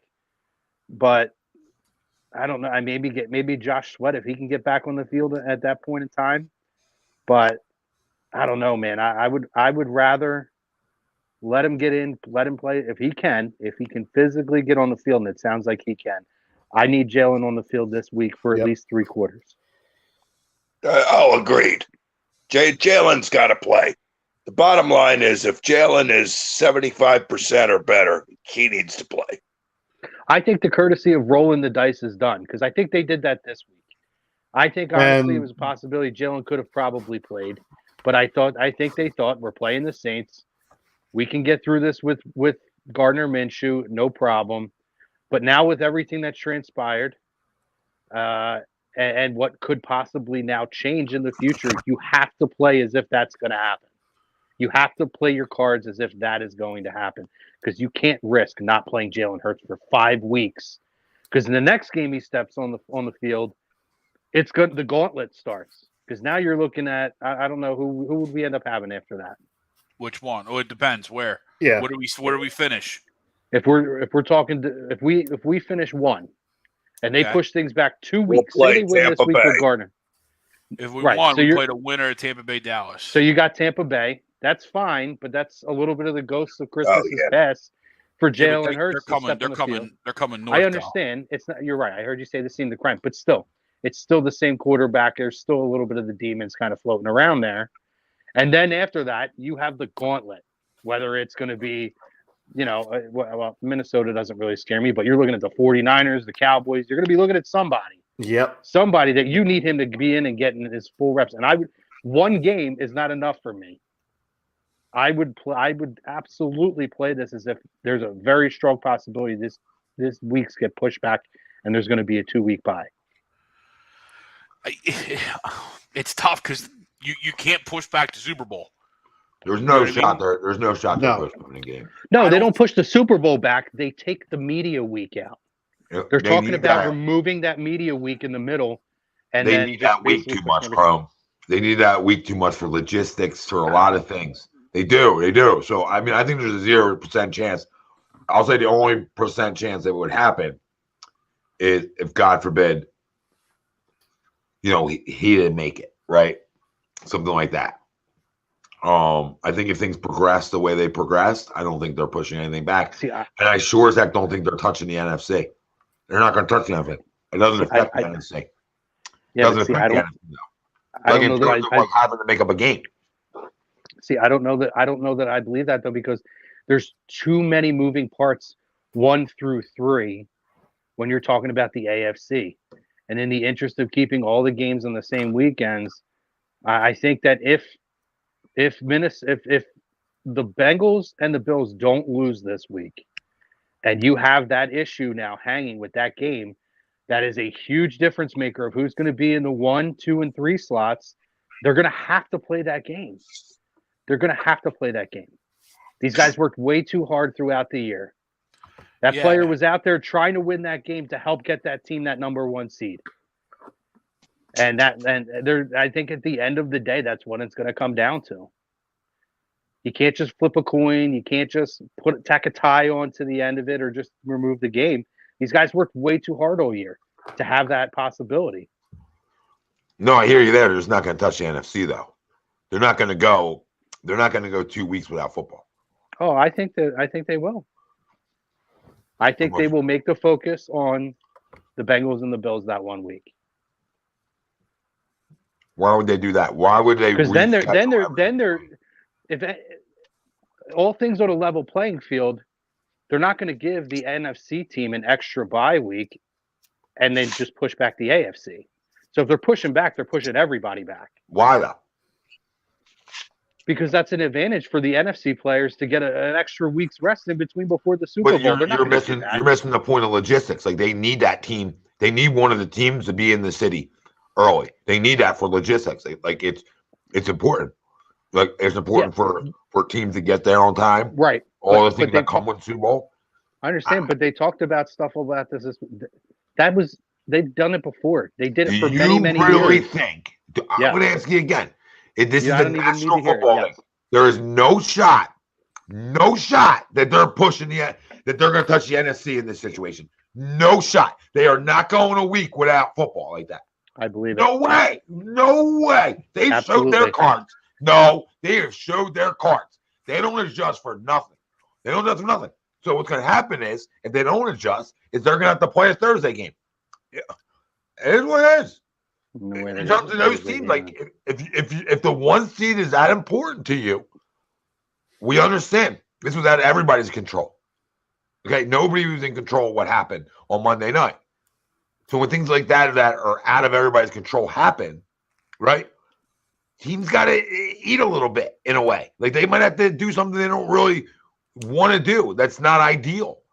Like, right? Like it's not baseball where you can just go, oh, we'll make it up, doubleheader, right? You know what I mean? It's not. So they're going to have to, air quote, bite the bullet of playing this game at some point.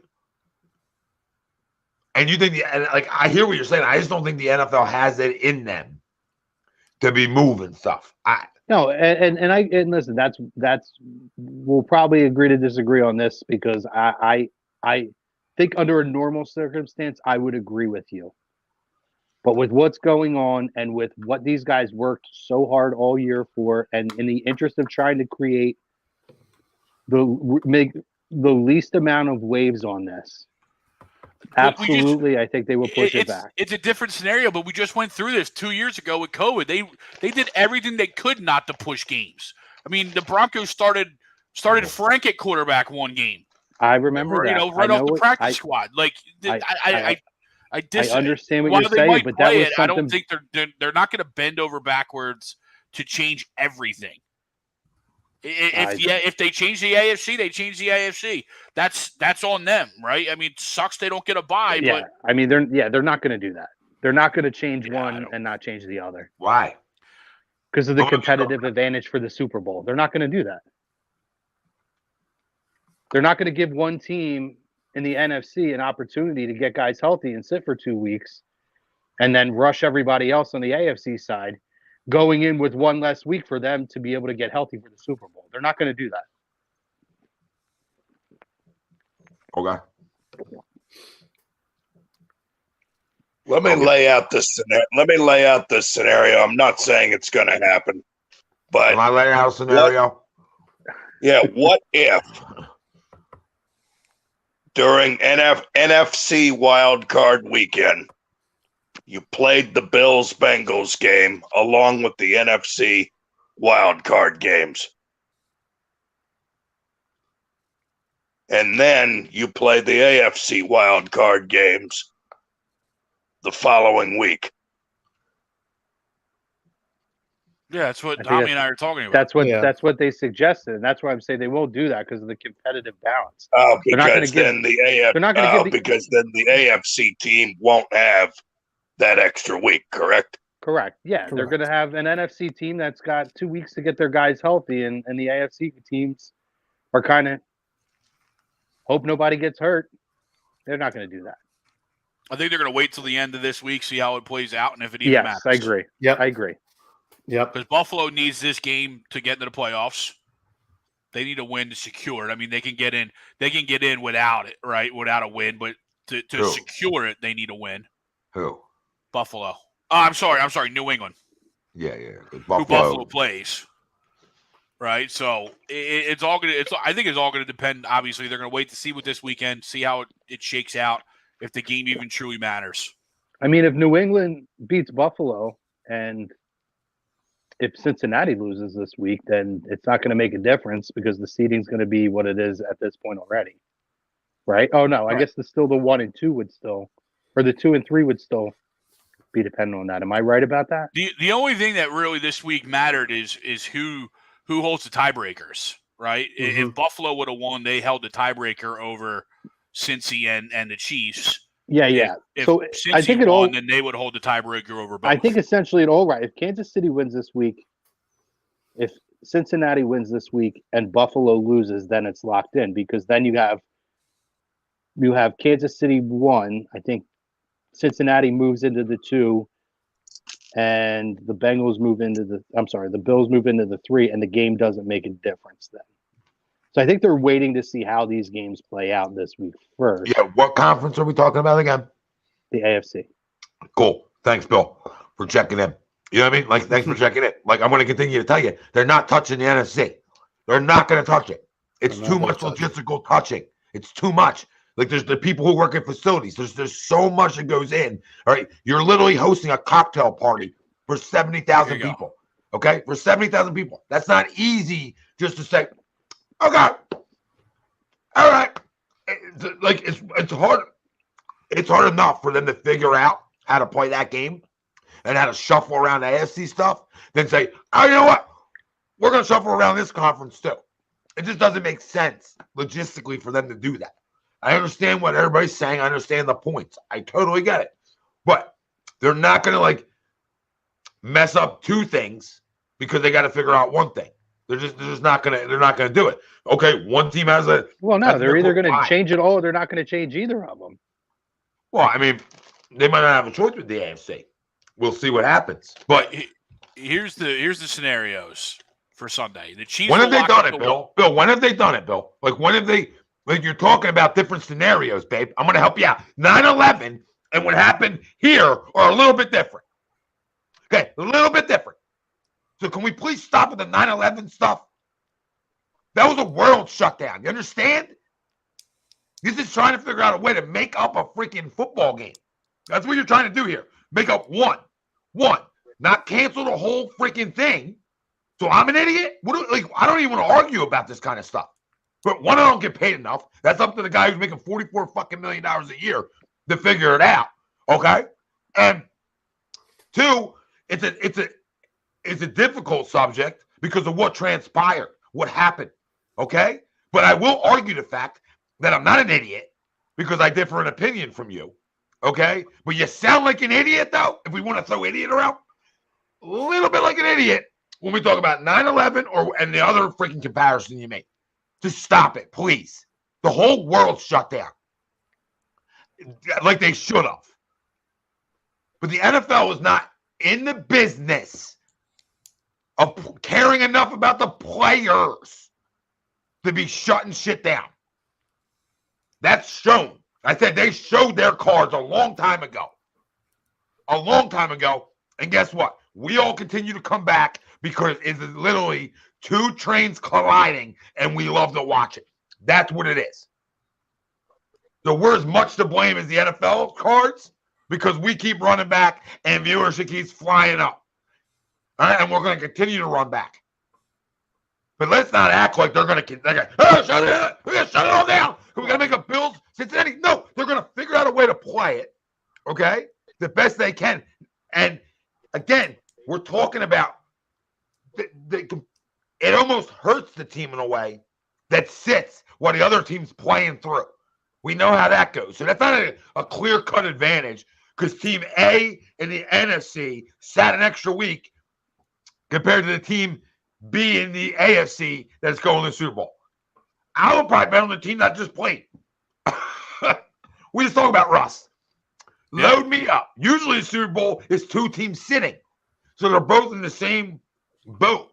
The other team doesn't have enough time after they win their football game on like a Sunday. They don't have enough time to get in all the extra. You know what I mean? They get there, they got another job to do. But there's other advantages where you could argue, Chrome, like other team gets an extra week of tape on, whatever team they're going to play, which they wouldn't know, right? But there's But still, there's some arguments on the other side. But I'm not an idiot, Bill, because I would never compare what happened on Monday night, which was a tragic, thing we watched, But even with and even on top of that, it still took them almost over an hour to officially end the game. Because they don't care. Because to your point, Tommy, they don't care. Where was Roger Goodell's statement in all this? Where was Roger Goodell's statement? He sent out Troy Vincent. You kidding me, Roger? I mean, they were trying. They were giving Greg the opportunity. Tommy, let me comment on why it took them an hour to postpone the game. What they wanted to do. Meant something. Well, no. Well, here's what happened. They didn't want to cancel.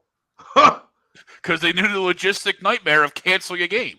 I know all those. No, they wanted to make sure that Hamlin was transported to the hospital first before announcing the postponement of the game because they didn't want the ambulance and the first responders to have to navigate through 70,000 people exiting the stadium. That's fair. So they wanted to wait, make sure they got Hamlin to the hospital, then made the announcement. Yep.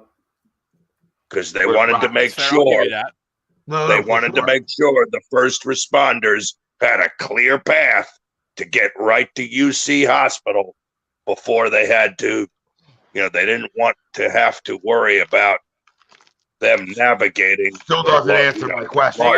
They got lights on the ambulance and cops, right? It still doesn't answer my question. Where is the statement from the commissioner of the National Football League? I'll wait. Beats the hell out of me.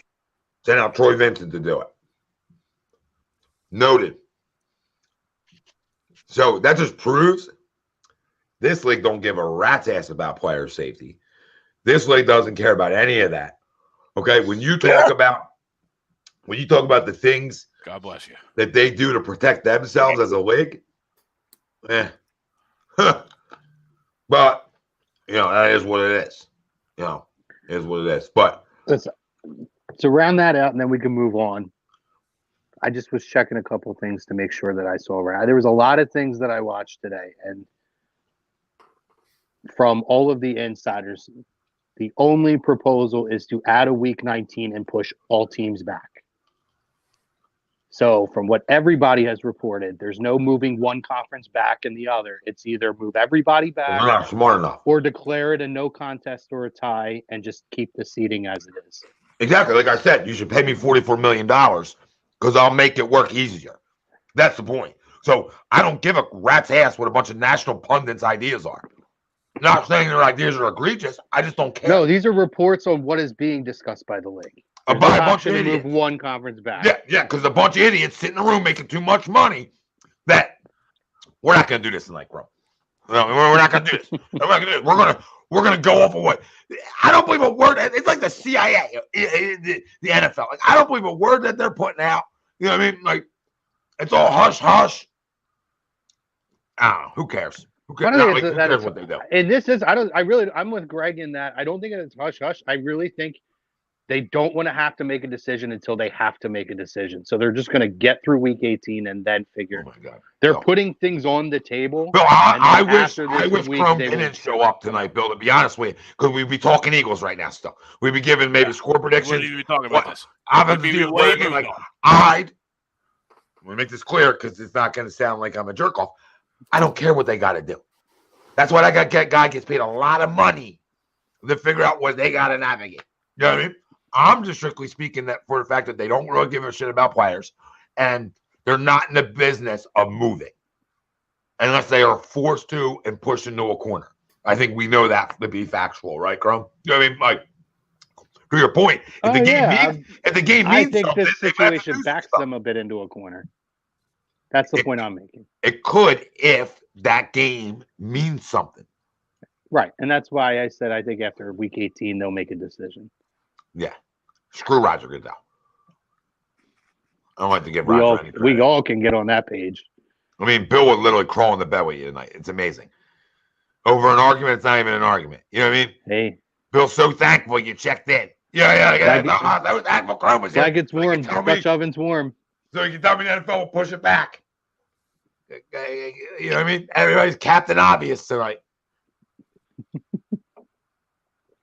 Dutch oven's warm. Come on over, Bill. Oh my God. I'm not doing this. I'm not even in the Super Bowl yet. Bill, I'm not come on. I'm not even there. Depends. Is Jalen playing this week or not? Yeah.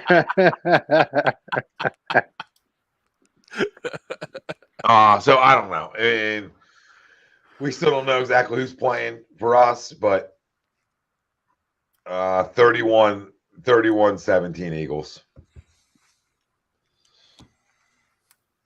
I'm going to go a little lower on the score just because either way. You're also going out of order, but besides that fact. Yeah. Well, go ahead. You left a long pause. Yeah, because I was thinking. Tommy took very close to my score.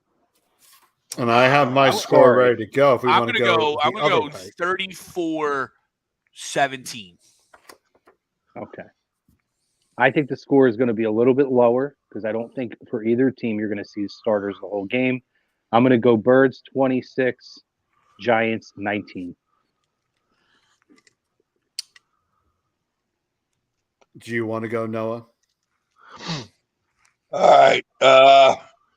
What the hell? The Eagles 24, Giants 21. Oh my God. Do you want to give us? Go Do you want to give us a Gardner 24, score Giants and a 10. Jalen score? 24-10, Frank. Yep. Yeah, no. Was that score? Was that Jalen starting or was that Gardner starting? Oh, here we go. All right. That was with Gardner starting. Why not? With Okay. Jalen, I'll be a funny guy here. Go 45-10. Oh my God. Hmm. This game might be 24-21. 45-10. Jesus. My offensive player, I continue to go with him until he proves me wrong. Devontae Smith again. He'll find the end zone again. He's a guy that's playing well at the right time. That's for sure. Oh yeah, he's gotten better as the year's going on. Better and better. Yep. And he doesn't badmouth teammates or throw teammates under the bus, and all those extra things that we've dealt with over the last 2 weeks as soon as we started losing a couple games. That should be everybody's concern too. A lot of guys that are quick to point the finger. Darius Slay, AJ Brown, quick to point the finger. It's not what leaders do. It's not hard to answer the question without throwing guys under the bus. Unless you're so goddamn insecure. Because this is what happens. And then give your players a game. This is what happens. When you know deep down that you probably could have did more on a certain play, guess what you start doing as human beings? We, especially soft ones, we deflect. This ain't talking about skill now. This is talking about up here and in here. We start to deflect shit. And what I saw Darius Slay do and AJ Brown, that's my biggest concern, Cromer. I don't like that stuff. We've been known to have a great locker room. We got a lot of great leaders in here. You don't start doing that stuff, especially a young player. Like, grow up, Darius. You couldn't say Josiah Scott the name faster. Like, faster. Bro, you're 15 yards off the ball, too. Dude just went straight. Like, nobody's in front of you for a check down. It's 30 yards. Run with them. Run with them. You were 8 yards behind them.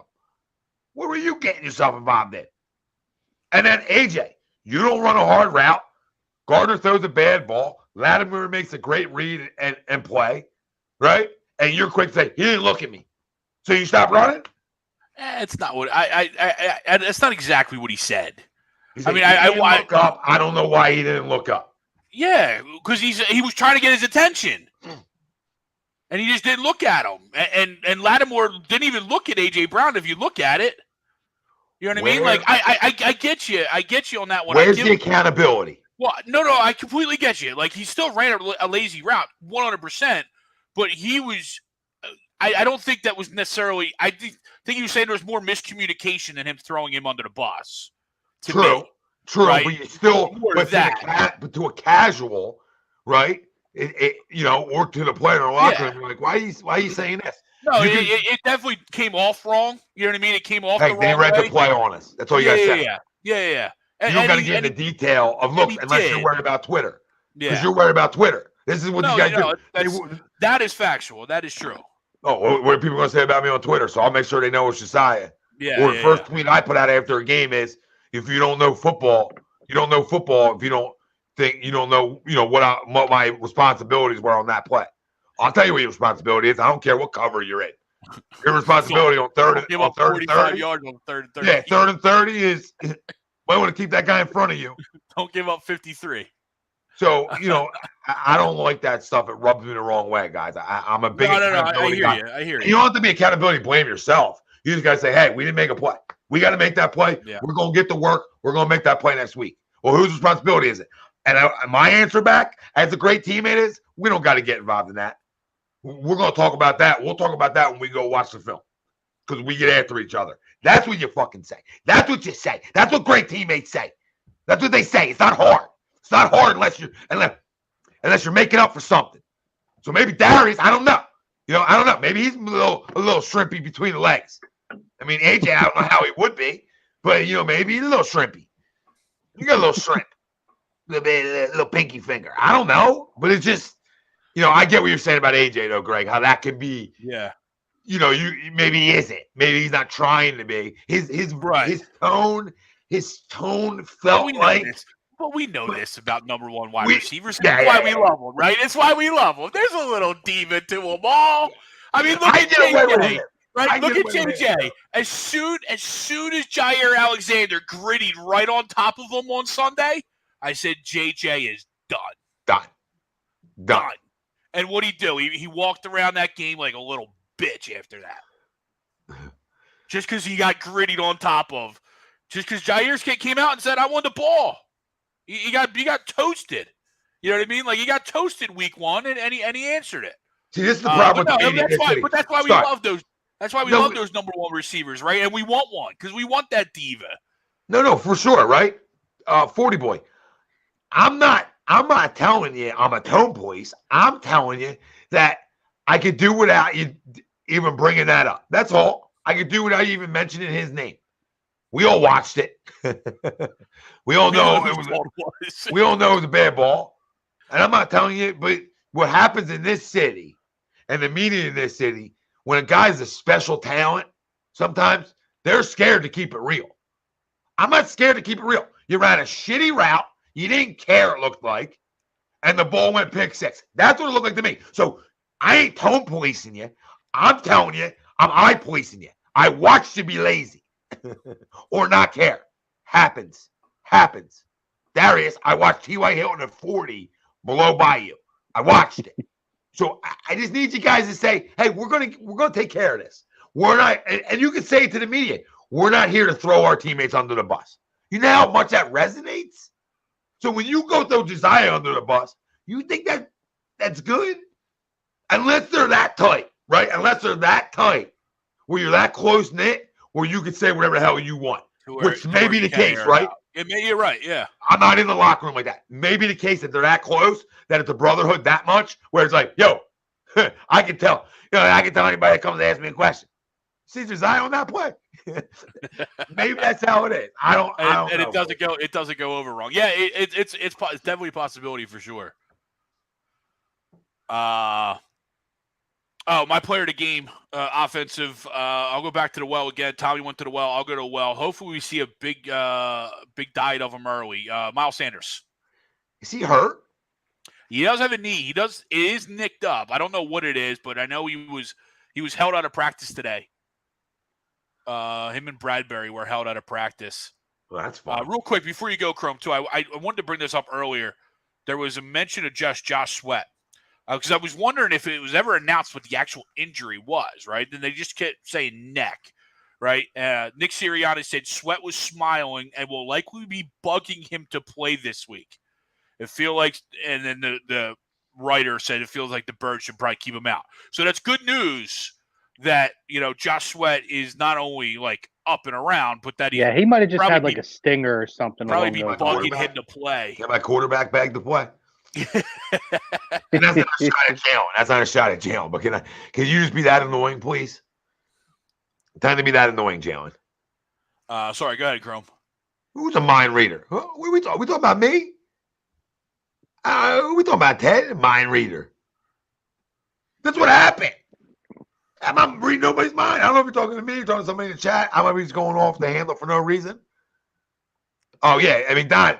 That already played for a loser organization prior to this, right? No disrespect, Donnie. So he's quick to deflect. Maybe a little disrespect. quick to deflect because he's used to a lot of losing, right? So it's not my fault we lost today. Donnie, what happened, brother? What happened with Big Game Jimmy? Where you at, brother? What happened to Big Game Jimmy? Reality checked back in. Donnie boy. For my offensive player of the game, Frank took him from me last time. I'm taking him back this time, especially because I think that the starters won't play the whole game. I'm going with the Emperor of East Rutherford, the Messiah of MetLife, Boston Scott. Boy. Makes sense. That's No. a good one. Give me. I'm going to go on the defensive side of the ball. Well, we're on offense right now. Oh yeah, we're doing. Oh, good point. It's okay to make an oopsie. That's all right. I've made a few oopsies in my life there, Frank. just a few, or a few hundred.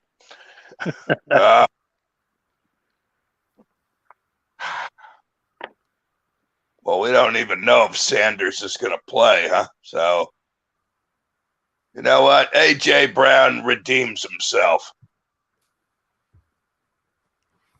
I'll go A.J. Brown. There you go. He's due. He's got the yardage. He's due for the TDs, though. He had TD last week. Yeah, but he's due for one of those 2 or 3 TD weeks. Yeah. Give me A.J. Brown. I think he scored. Yeah, I think he scores 2 touchdowns this week. Frank?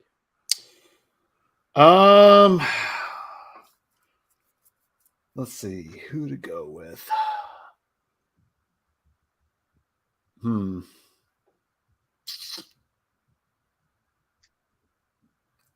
Yeah, I don't even know who's going to be playing. I'm gonna go Jalen Hurts on this one, assuming he plays. He'll be my player of the game, offensively. Yeah, defense. It's always a tough one here. No, I've been talking a lot of shit on Darius, so give me Darius. I thought that's where you might go. It's kind of, yeah, me too. It's kind of how it usually works. Kind of usually works that way. Yeah. Tommy's critical, and then he comes out balls, right? 2 picks. Yeah, one in a house. One in a house. Big play slate is back.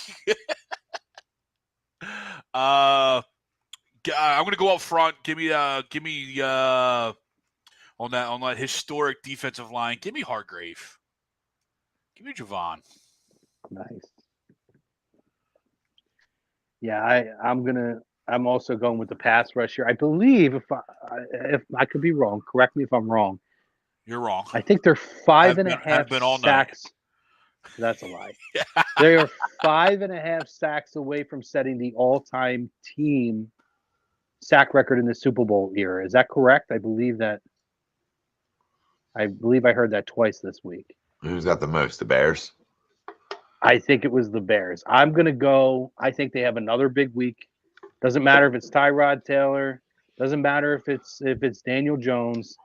Big sack week this week. And I'm going with BG. 4? Okay, so it's only 4. So they might have mentioned it. 84 Chicago Bears had 72 sacks. Wow. Okay. Eagles are at we're at what? Okay, so maybe they mentioned it during the game, and that's why I heard. Man, that's a lot. That's a lot in that era too, because in the '80s you ain't throwing as much as you do now. That's crazy. Well, you got to think too now. I almost feel like it's harder now with how much protection the quarterback gets and a lot of other factors that play in. I think it's incredibly impressive. I'm going. Go ahead, Greg. No, I was just saying I'll give credit where credit's due. That was in 16 games. So the fact that the Eagles through 16 games are only 4 sacks behind them. In a harder era, I think it is to get sacks and tackles. I think you potentially had better pure pass rushers back then, like specialists. Sure, agree. But I agree. It's today because of the rules, because of the athleticism of the offensive linemen. So that's what I was going to say. I feel like the athleticism in the game is much different now. Yes. You had guys like Fridge back then. You could bury quarterbacks back then. You could barely hit them now, which takes away sacks. Yeah. So in the interest of that, I think that the Eagles do set that new benchmark. I'm going to go with BG. I'm going to go with BG this week. He's had his career number already. He's going to tack on 2 more this week. And he's going to get them to at least tie that record this week. The Eagles are actually on this list a couple times. How many of them are Jim Johnson teams? Because I feel like that team. We got whatever. 89. 89 is the next one at 62. I think, what was that, Buddy? That's Buddy. Mm-hmm. And then you had 84. That might have been Buddy too. Was Buddy? No, he was still with the Bears in '85, right?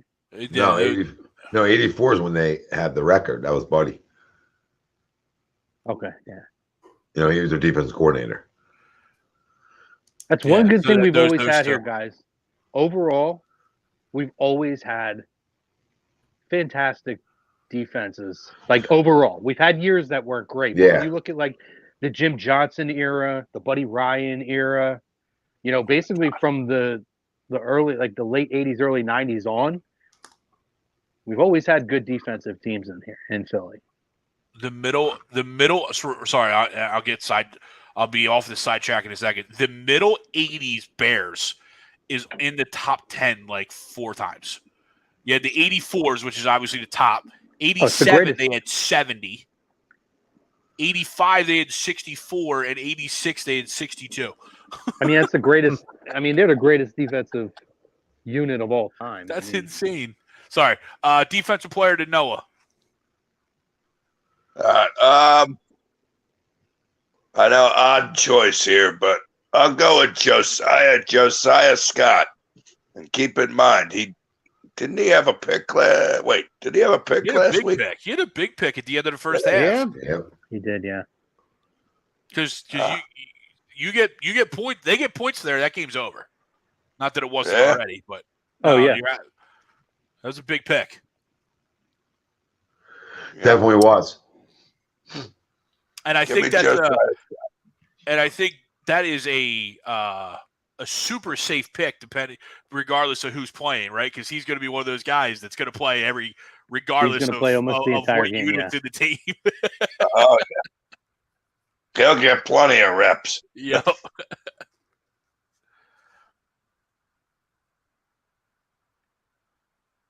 Oh, jeez. For my, I like zoned out at the beginning of the.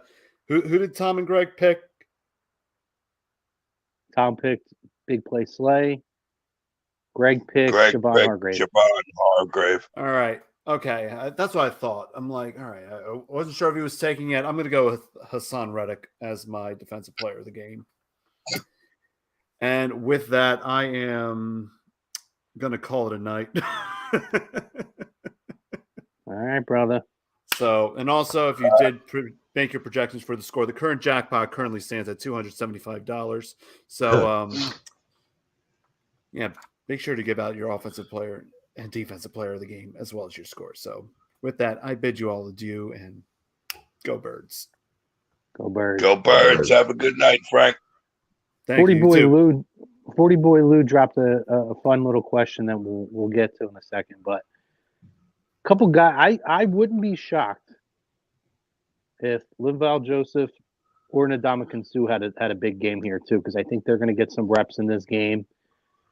Oh yeah, would not shock me if one of those two guys ends up with a sack and a half or 2 sacks in this game. You know who I want to see be the player of the game here? If he plays, Robert Quinn, because I want to see something that tells me that he was hurt coming in and that there's still something left in the tank. So my heart's telling me I want it to be Robert Quinn to get like a sack and a half, 2 sacks in this game, or like a sack and a couple tackles in this. And what's funny, Kerm, it's funny you bring him up. We looked a couple weeks ago at like over the last 3 years, like because we were talking about Hassan Reddick, right, and how just creative a pass rusher he is, and he was third over the last 3 years I think behind TJ Watt and Bosa, I want to say. Mm-hmm. Right? But also on that list, Robert Quinn was the 25th one, right? But for the Eagles, that was the fourth guy because it was Reddick, Sweat, Hargrave over the last 3 years, and then Quinn. Now, albeit Quinn didn't do anything for us, but it showed in Chicago how good of a pass rusher he was. Correct. And so it's funny you bring that up because we haven't seen that yet here for him, right? We have guys obviously that are getting after the quarterback, but to what we talked about earlier, like he seems injured, and obviously he missed a couple weeks. So, yeah, I'm kind of with you. I was thinking of going him for my player of the game, but I wasn't sure if he was going to play this week. Yeah, same. Just because of just coming back from the injury. Sometimes they activate him so they can practice, but not necessarily to play. But I'm with you. I would love to see some production out of him down the stretch because, even though it looks like he's going to play, we suddenly have a need again for another pass rusher with Sweat potentially out, right? You know what I mean? Yep. So, no, it's a good name. 40 boy, thank you, brother. Thank you, brother. Eagles he had a question. 4. This ain't no series. he had a Eagles question in 1. on That's there. all I need. He said he was born in '96. I don't remember who he said his favorite Eagle was. His BG. I remember that was right before I went to the. That does make a lot of sense for his age. But do you guys have a favorite Eagle in your lifetime? BG is my favorite of all time. I was born in '96. Who's yours? Oh, it's a good one. So I was born in '85. I'm going to go with the default because I feel like every person of our age will say Brian Dawkins. No? I'm with you. B Doc is my I love B Doc, but I'm not one of those. Yeah. Guys. I love Trotter a lot, but honestly, my guy wasn't with us very long. But the guy I enjoyed the most watching as a Philadelphia Eagle was Michael Vick and his peak with the Philadelphia Eagles. I felt like in my lifetime, and again, I mean, Randall was exciting, but when you look at just the dynamic of the offense and the way Michael Vick is a special player, in his prime, and seeing him in an Eagles uniform play the way he did was one of the most exciting times in my life for me as far as an Eagles fan. Yeah, I'm gonna say, which isn't a great answer, but I'm gonna probably say 5 a little bit. He's close list. For me. That's kind of where I'm leaning. And Reggie. Dude, get out of my freaking head. Reggie made me fall in love. Get out of my head. Reggie, Clyde, Byron Evans, Wes Hopkins. I mean, them guys made me. The guys, and I know I was right there in that age too. Like those guys made me fall in love with this game. Yeah, they're the guys. They're the guys who made me do it. So a ton of guys came after that I could pick. Shady, B West, Deshaun. Right? I mean, there's a lot of names. There's a ton of names. I think my favorite current Eagle is probably Devontae because I've always been a big Devontae guy. And it's actually the 1 year where they actually got, how we always won somebody. Yeah. It's like the 1 year where they actually got somebody I really, really wanted, which is cool. But no, I mean, there's no wrong answer on your favorite Eagles. Like, people that are older than me are definitely going to have guys from that 90s team because, I mean, dude, that was, you guys don't even understand. Like, you're so young, you don't even understand. Like, you're not that much younger than us, but that like 3-4 years is like, you miss Randall. Like, you miss every year we were 4-0. Yeah. And then you tear us ACL every year. I watched Randall, but and I've said this, I became more of an Eagles fan around like the 97, 98 time. Yeah. I watched Little Ray Rhodes. I was a Marino guy because he was my favorite player. So I followed the Dolphins until he retired. And that's kind of where I went full force on the Eagles. So I watched Reggie, but a lot of what I really remember of Reggie when I was really starting to learn football, like strong, like I watched football as a kid, but I was such a baseball kid that I didn't learn the ins and outs of football. So I started probably getting around 12 or 13 years old. By then, Reggie was already with the Packers. So for me, watching him as an Eagle, I remember him being great with the Packers still, not as much with the Eagles. So it's hard for me to go that route. So I almost have to go with the Donovan era and pass or the Andy Reid era and pass. And that's where I kind of fall into like I loved 5. There are moments with 5 that were a little bit frustrating, but I will always love 5. 5 and 5 will always love you. We'll always love you, baby. We'll always love you, 5. He'll be drunk enough to love you. Here at A2D Radio, we'll always love you here, 5. But He'll be drunk enough to love us. But that's why my guys were always Dawkins. I love Jeremiah Trotter, and I always loved freaking Vic. But even you go back to even in that era when you talk about like Lito Shepherd and Sheldon Brown, like that dynamic duo on the corners, like we haven't had a duo like that until now. In all honesty, I mean, between Bradbury and Slay, I mean, and they're not even on that level. It just makes you appreciate how good those two guys were on the outside. And before that, you had Eric Allen and Andre Waters. I mean, the Eagles have been so good for the last 35 years. It's a shame he's still not in the Hall. And no, you could probably. I mean, you probably say the same thing too. I mean, the Eagles since probably the late '80s have always been.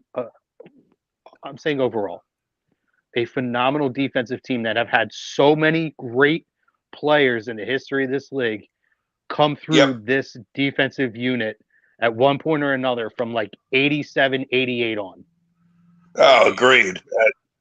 And not only that, but the defensive coordinators that have come through here. Bud Carson, Bud Carson, Emmett Thomas, Jim Johnson. I mean, you name it. They're on the defensive side of the ball, especially. They've at times have been downright dominant. If there was ever a coordinator who deserves to be in the Hall of Fame, it's Jim Johnson. Sean McDermott. Sean McDermott was here. Like there was. Yes. Like just a point to Noah's point. I mean, there's been a lot of smart, football guys here. Leslie Frazier. I would say my most hated is DeMarco Murray because I feel like he was just a spy. Like, and it wasn't even really his fault. He just had so much tread on the tires. By the time he got here, I mean, he carried the football like 400 freaking times the year before. You can almost smell that he's going to come here and stink out loud, and he did. So, and he did, and he was soft as baby shit, and whatever. You mentioned. Greg may remember him. Do you remember Mike Zordich? I always enjoyed watching. Oh God, Mike Zordich. Yeah, I mean, he wasn't the fastest guy, wasn't the biggest guy, but you could tell he gave it all he had every time he stepped out on that field. He maximized his ability. And he was going to lay some lumber when he hit you. Yep. It's crazy, Tom. Just since we're kind of going back into the blast of the past, the Eagles and stuff, you look at like a coach like Bill Belichick, and there's the Mike Vrabels and guys like that who have kind of come off of the coaching tree. But there's not a lot of success that guys that have gone on and done bigger things. But you look at the Andy Reid coaching tree, and and obviously that stems also from Mike Holmgren. Worlds different in terms of guys who have gone and been like I look at Sean McDermott and see what he's doing with Buffalo right now. And there were times where people questioned him at some of his other stops. But I mean, what a phenomenal coach he is. And I look at I didn't know that. I thought Buffalo was his first and only gig.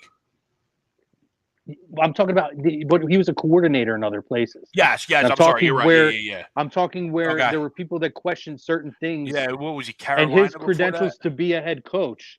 Because am I wrong? Wasn't he with Minnesota at one point, or am I wrong about that? I might be thinking of another coach. I know he was somewhere else. Yeah. I can't remember where else he coached at. Maybe Carolina. Might have been Carolina.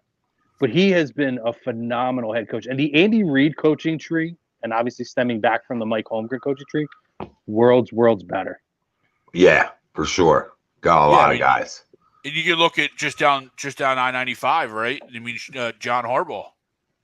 Yeah. He was a special teams coordinator, and no one knew who he was when he was here with Andy. And he's been one of the best coaches since he's been in Baltimore. Yeah. Listen, you got Harbaugh and Dougie P. That's two Super Bowl winning head coaches right there. And Hopefully not this year, but McDermott has a shot to get one this year. Yeah, I mean, he has one as long as he has, Josh Allen. So, Yeah, it was Carolina. He was the DC before he went to Buffalo. Okay. I knew he was a defensive coordinator somewhere else. I couldn't remember where. Trying to remember who we had that went to Minnesota. Oh, Josh Leslie Frazier. The Childress Leslie went Frazier. there too. And Childress, yeah. He was the one I was thinking of, though. I know he went there and he got destroyed down there. He was terrible. Or over there, whatever you say. Everything's down there when you live up here. Yeah. Yeah. All right, we want to run through the slate real quick. Tommy, you ready? Yeah, go ahead. All right, kicking off Saturday. You got the Kansas City Chiefs minus 9.5 on the road in Vegas against the Raiders. Okay, Kansas City all day. Well, Kansas City all day, and something else to think about. The NFL is really considering not making up this football game. I don't want to get back into this. I just read this. Yeah.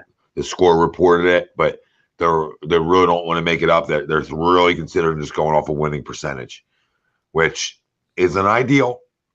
But this is also a situation that is hard to navigate.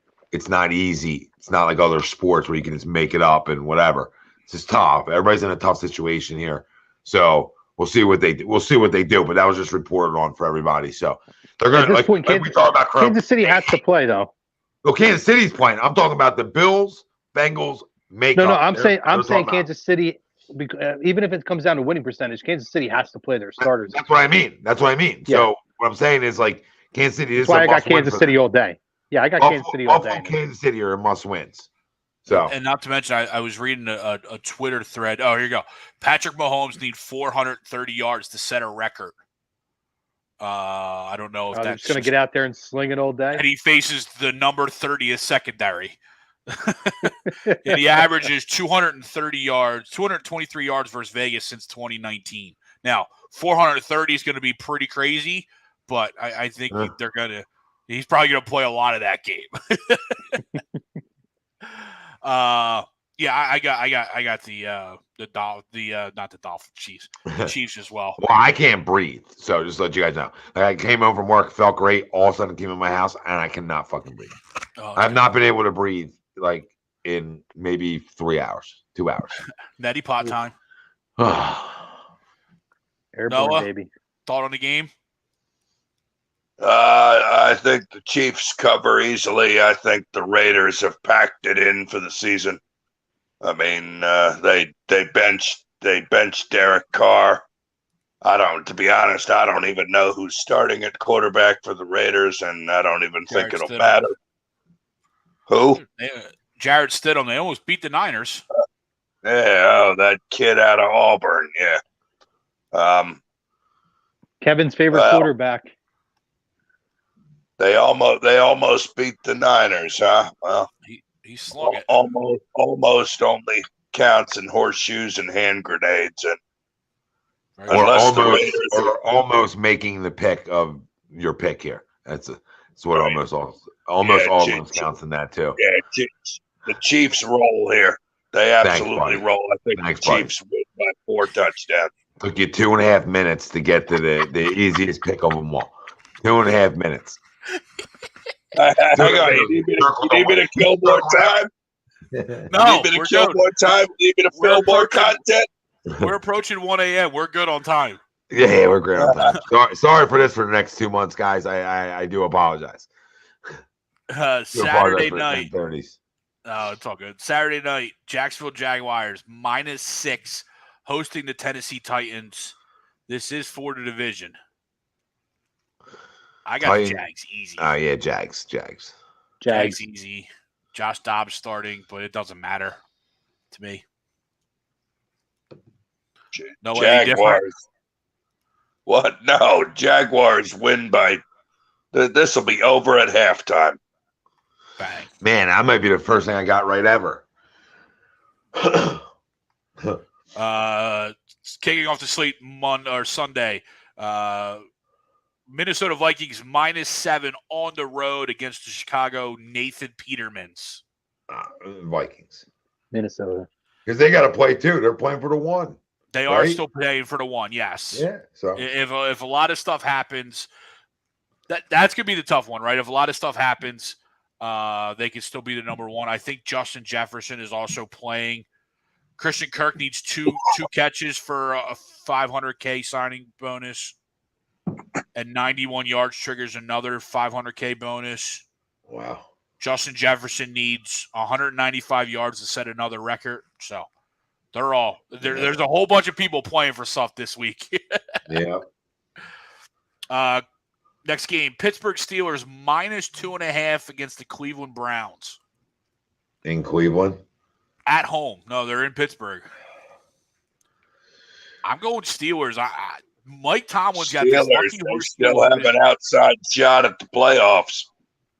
Plus, they win and they give Mike Tomlin another winning season. Best head coach. That's exactly where I'm at, Greg. I think they win. They've been playing up for him. He's the best head coach in football. He's hands down this. Yeah. Hands down best coach in football.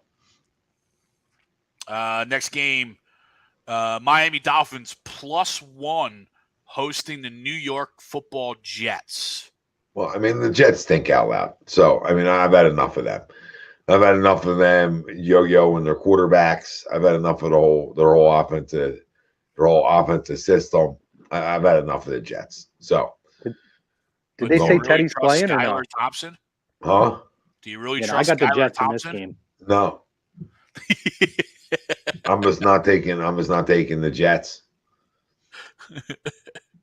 Over under 38. I got the Dolphins, and I'll say this right now: this could be Robert Saleh's last game as a head coach with the Jets. Don't be surprised if he's canned. I disagree wholeheartedly. Well, with the way they've handled that quarterback situation. They might have handled the quarterback situation wrong, but I think they're headed in the right direction for that team. You look at the first half of the year, they were playing tough. They just haven't been playing tough. They lost Breece Hall, and their offense went to shit. Yeah. Yeah. I don't know. I think that but to your point, Noah, that would be a Jets move. I don't know. Right? That would be a Jets move to fire Saleh right now. Yeah. Right? That would be not giving They're not known as the most patient organization. Exactly. And of course, that has bitten them in the ass over the years, too. I mean, when you're constantly starting over. Yeah, I think Saleh was a good coach, and I think he's got stuff going there. That defense is lights out, and that defense is playing just like he coached. Yeah. It's just they got to fix that offense. So, next game, Buffalo Bills -7 hosting the New England Patriots. Bills lock. Put $500 on the Bills. Go to bed. Oh, good. Yeah, Buffalo definitely wins this Go game. to bed. Yeah, go to bed. Go to bed. You go to bed right now. Put it in right now. Go to bed. I do agree with the Bills, though. Wake up Monday. You're good. Check your account. You'll thank me later. Bills by $1 million. No way. You would think, right? You would think. Even though the Patriots are still fighting for a playoff spot. So are Bills. Bills are fighting fighting for number one. Bills are fighting for a number one seed now. They're playing for one of their brothers on Sunday. Right. They got a lot. There's a lot of emotion that comes with that. Now, it's also a weird week for them, I'm sure. Okay.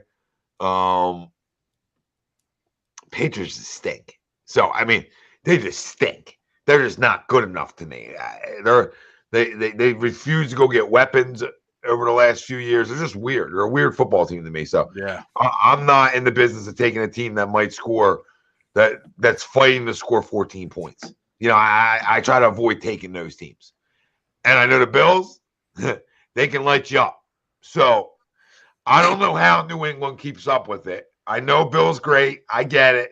But I think you're going to get players playing with a lot more emotion in this football game than usual. And they're fighting for the 1 seed. So there's a lot to fight for. All roads through Buffalo, all roads to Orchard Park's a lot better for Buffalo than all roads through Kansas City. Yeah. We know how that's going to go for the Bills. That's going to be a 42-41 loss. We know how that one's going to go. So they need it through. You know what I mean? They need this one. Right. I mean, I think Buffalo's going to win the game, but I think it's going to be close. Well, what's the line? 3.5, you said, Greg? 7. 7, I don't care. Bills by $1 million. I think the Bills win the game. Bills win the game. I think the Patriots cover.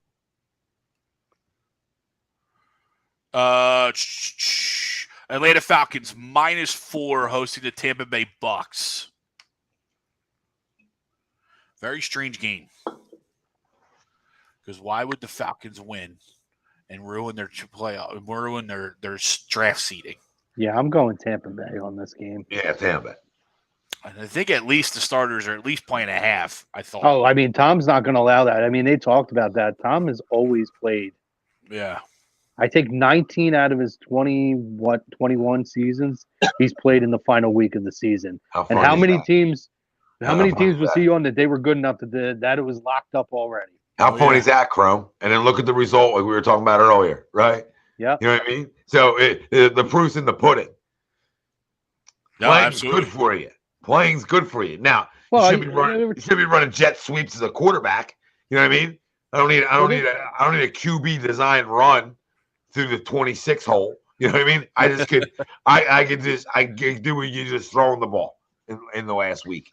Well, I can't remember who said it earlier, so I'm not taking this as an original thought. It's actually something I didn't really think about until it was mentioned. But the fact that you look at that stat, right, and then it was Sean McDermott is the one who made it almost like a league-wide trend to not play anybody. There were times where teams would not play certain players, depending on injuries and stuff. But the fact that every playoff team starts sitting everybody, that was really a Sean McDermott thing that really started when he became a head coach and made it trendy. So I look at Sean McDermott's a great coach, but I look at a guy like Tom Brady who gets out there every game and he believes in keeping the momentum going, even if you got shit locked up. I'm going Tampa Bay big time in this game. Especially Mike Evans is starting to come on now, finally. It seems like they're starting to get a little bit of offensive flow. 9 straight years with 1,000 yards. Not easy to do. It's pretty impressive. And especially with some of the quarterbacks he's had. Oh, we know that. They just don't have a running game. Yeah. All right, next game. Cincinnati Bengals -7 hosting the Baltimore Ravens. Ravens. Lock it. No, I'm going Bengals in this game. Lock this up. No Lamar again. I don't even care. Did you guys see the Harbaugh? My concern is just how they score.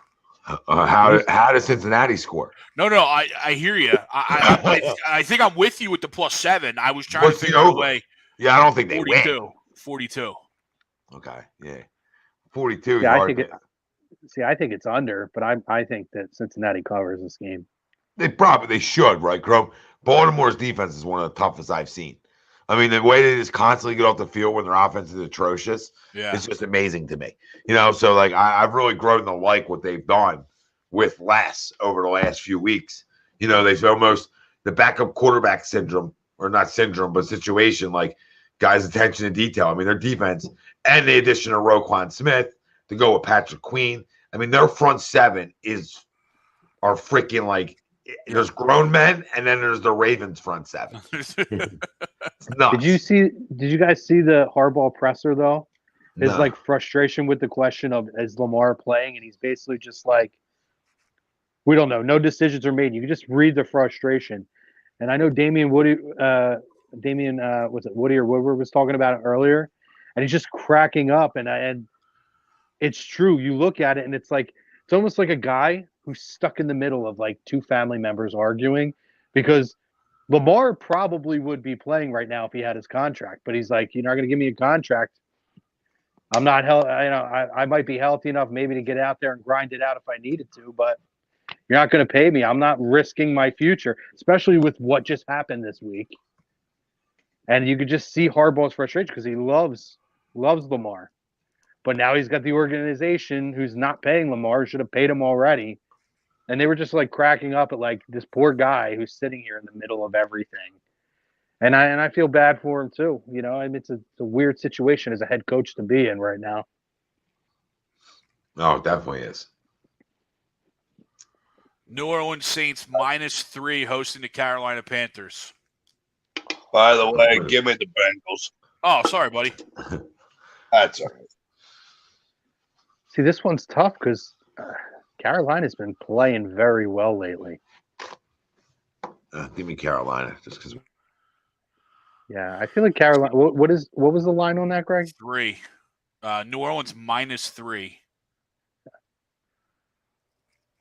I'm going to take Carolina. I'm going Carolina. They run the ball really well. It's something the Eagles should have done. Yeah. Right. When you look back at the Detroit game when they just ran over Detroit. Sorry, Don, not sorry. By the way, that was a great exchange with Dan Campbell and Steve Wilkes at the end of the game. It was a great exchange where Dan Campbell was like, "You beat us. You beat our asses. I love it." Yeah, I get Carolina. They're playing well. Steve Weeks is fighting for a job, or Steve Wilkes is fighting for a job. I mean, the rumors are out there. I feel like Carolina at least covers it. They're out there in contact with Jim Harbaugh. I pray Jim Harbaugh comes back to the NFL and he fails there too.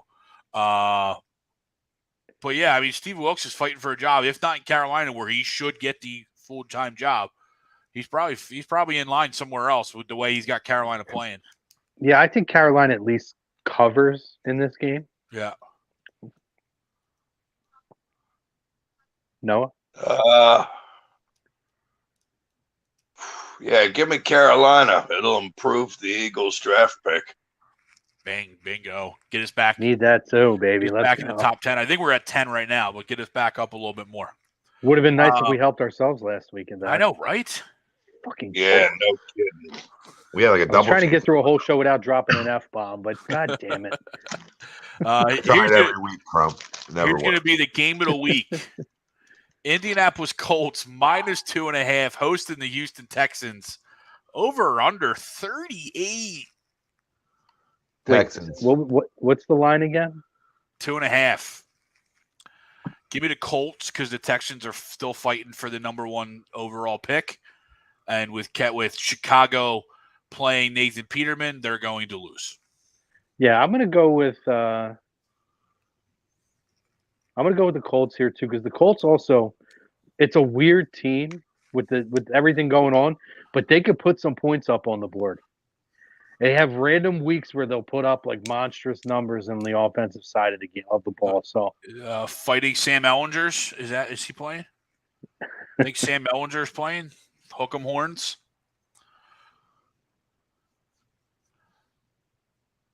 Who do you got, Noah? What game we on? What, the Colts and the Colts -2.5. Who are they playing? The Texans. The Texans. Does it matter? No. Give me the Colts. Cool. Our game, Eagles -14 hosting the Giants. I think I was right on the number at 14. Eagles. But I'm going to go Eagles. I think the Eagles win, but I think the Giants cover. I mean, Noah had a 3-point game, so we know where Noah's at. Well, I have a 3-point game if Gardner plays, but hey, it's a 35-point game. Oh, yeah, that's right. Yeah. 45. Jalen plays. 45 burger out there. Well, guess what, Bill? To your question, Kansas City's 14-3 and Buffalo is 13-3. The Bills beat KC. You honestly think the players' union and the owners will be okay if Kansas City's the 1 seed? I mean, does Buffalo want to play 2 games in a week or less than a week or 3 games in 2 weeks? Because if they want to, then what does that do to Cincinnati? It doesn't help Cincinnati at all. So why would Cincinnati want to play that football game at this point? I do think a lot of this is going to depend on the teams as well, because I do think they're going to give the players and the teams a voice in the room as far as the decision goes. And it's very possible, and I've seen this said, the players may just say it is what it is. Let's just roll and get into the playoffs and be done with it. So we'll see. We'll cross the bridge, Bill, when we get there. We're gonna put that on the back burner for the rest of the night. Yes. Well, we're gonna put. Yes, it is burned. We're burned. All right, boys. Any more games, Greg? Yeah, there's like 5. Cowboys Jesus minus Christ. 7 I can't even at freaking breathe Washington. here. I can't end the show, so I know. Cowboys. Who's this against Washington? yeah. Give me Sam Cowboys Howell all and the day, Fighting and Commanders. I did overhear Noah over here talking about Robert Saleh losing his job here. If anybody for handling a quarterback situation should lose his job, it's Ron Rivera. 33rd starting quarterback since they last won a Super Bowl in 91. They go from Carson, he gets hurt. Show me an organization Renicky, that can't find a quarterback. and it's just very bizarre. Now we go back to Carson last week. I think it was mentioned here. I don't even think he realized that losing that game, they could be eliminated from the playoffs. I want to give him the benefit of the doubt that he was trolling. Me too. I hear I don't know. It didn't, I don't know. It didn't look very good. But then even going forward, now this week we're going to throw out. We're not going to at this point just start the young kid. They Don't are. even play. Well, no, they said They unless are. that changed. They took it back an hour later. Oh, okay. Because I had seen they were going to start one, and then I was like, "What?" And he was going to play a half, and Sam Howell was going to come in. Then they came back. It made no sense. They came back an hour later, and they're like, "No, Sam Howell's just going to start and play the whole game. We want to see how he prepares." All right, moving on. San Francisco minus 14 hosting the Cardinals. San Francisco. Even if they don't play anybody, I don't think Arizona can score enough points.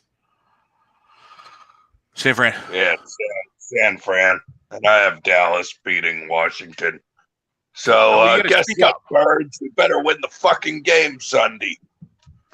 Seahawks minus 6.5 hosting the Fighting Baker Mayfields.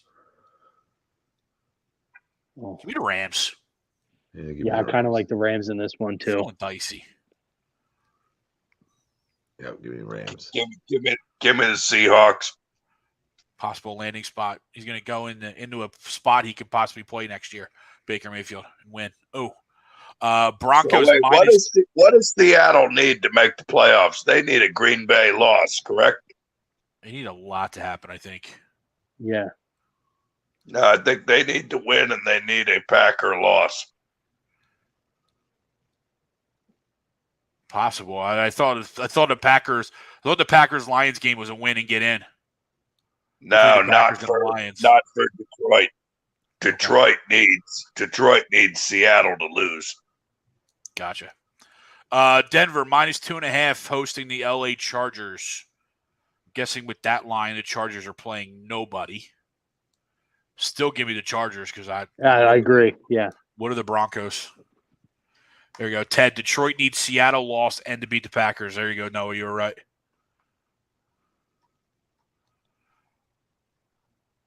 Which is kind of why I'm surprised they put Packers-Lions on Sunday Night Football. But because they both still need to win regardless. Right. Well, that's true. You know what I mean? Because then that game is truly a win and get in potentially, right? You know what I mean? Yeah, I guess Well, I guess either way, it was hard to pick any matchup that had huge implications, right? Yep. I mean, that was probably the closest one. Probably the best one. Right. Huh. I'm sorry. What game we on? Broncos minus 2.5 is the Chargers. Oh, riveting. Chargers. And final game, Sunday Night Football. Packers minus 4.5 hosting the Detroit Fighting Dan Campbell's. Lions. I think Aaron Rodgers does it again. Somehow. My heart wants me to go Lions. Me too. My heart wants me to go Lions. Well, 4.5. Packers probably still win. I could go Lions to cover. I want to go Lions outright.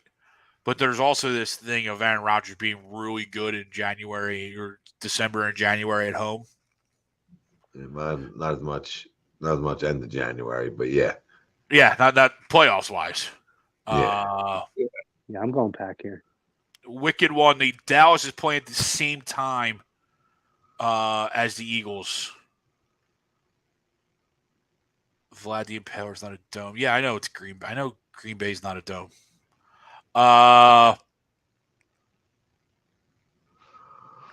Give me Detroit. Give me Detroit outright.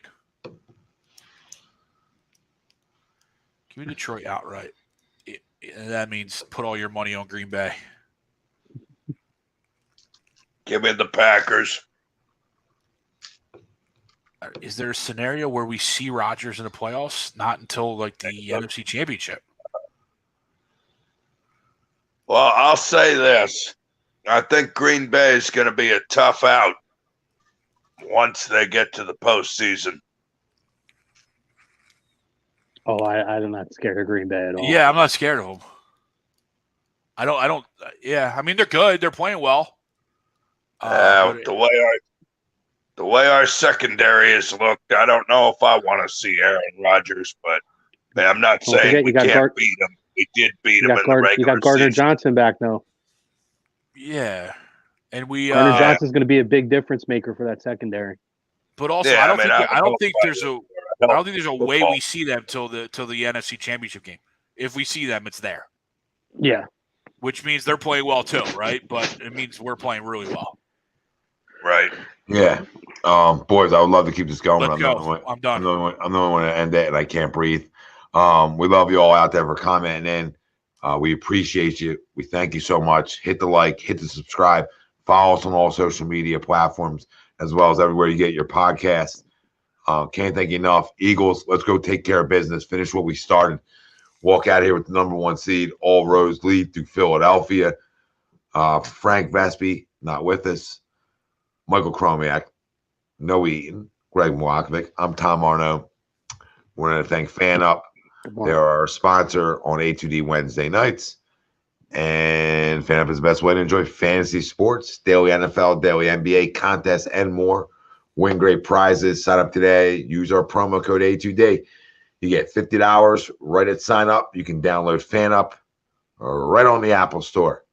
Love you all. I'm not going to give a Go Birds this week. Number 1 seed or bust. Let's go. Yeah.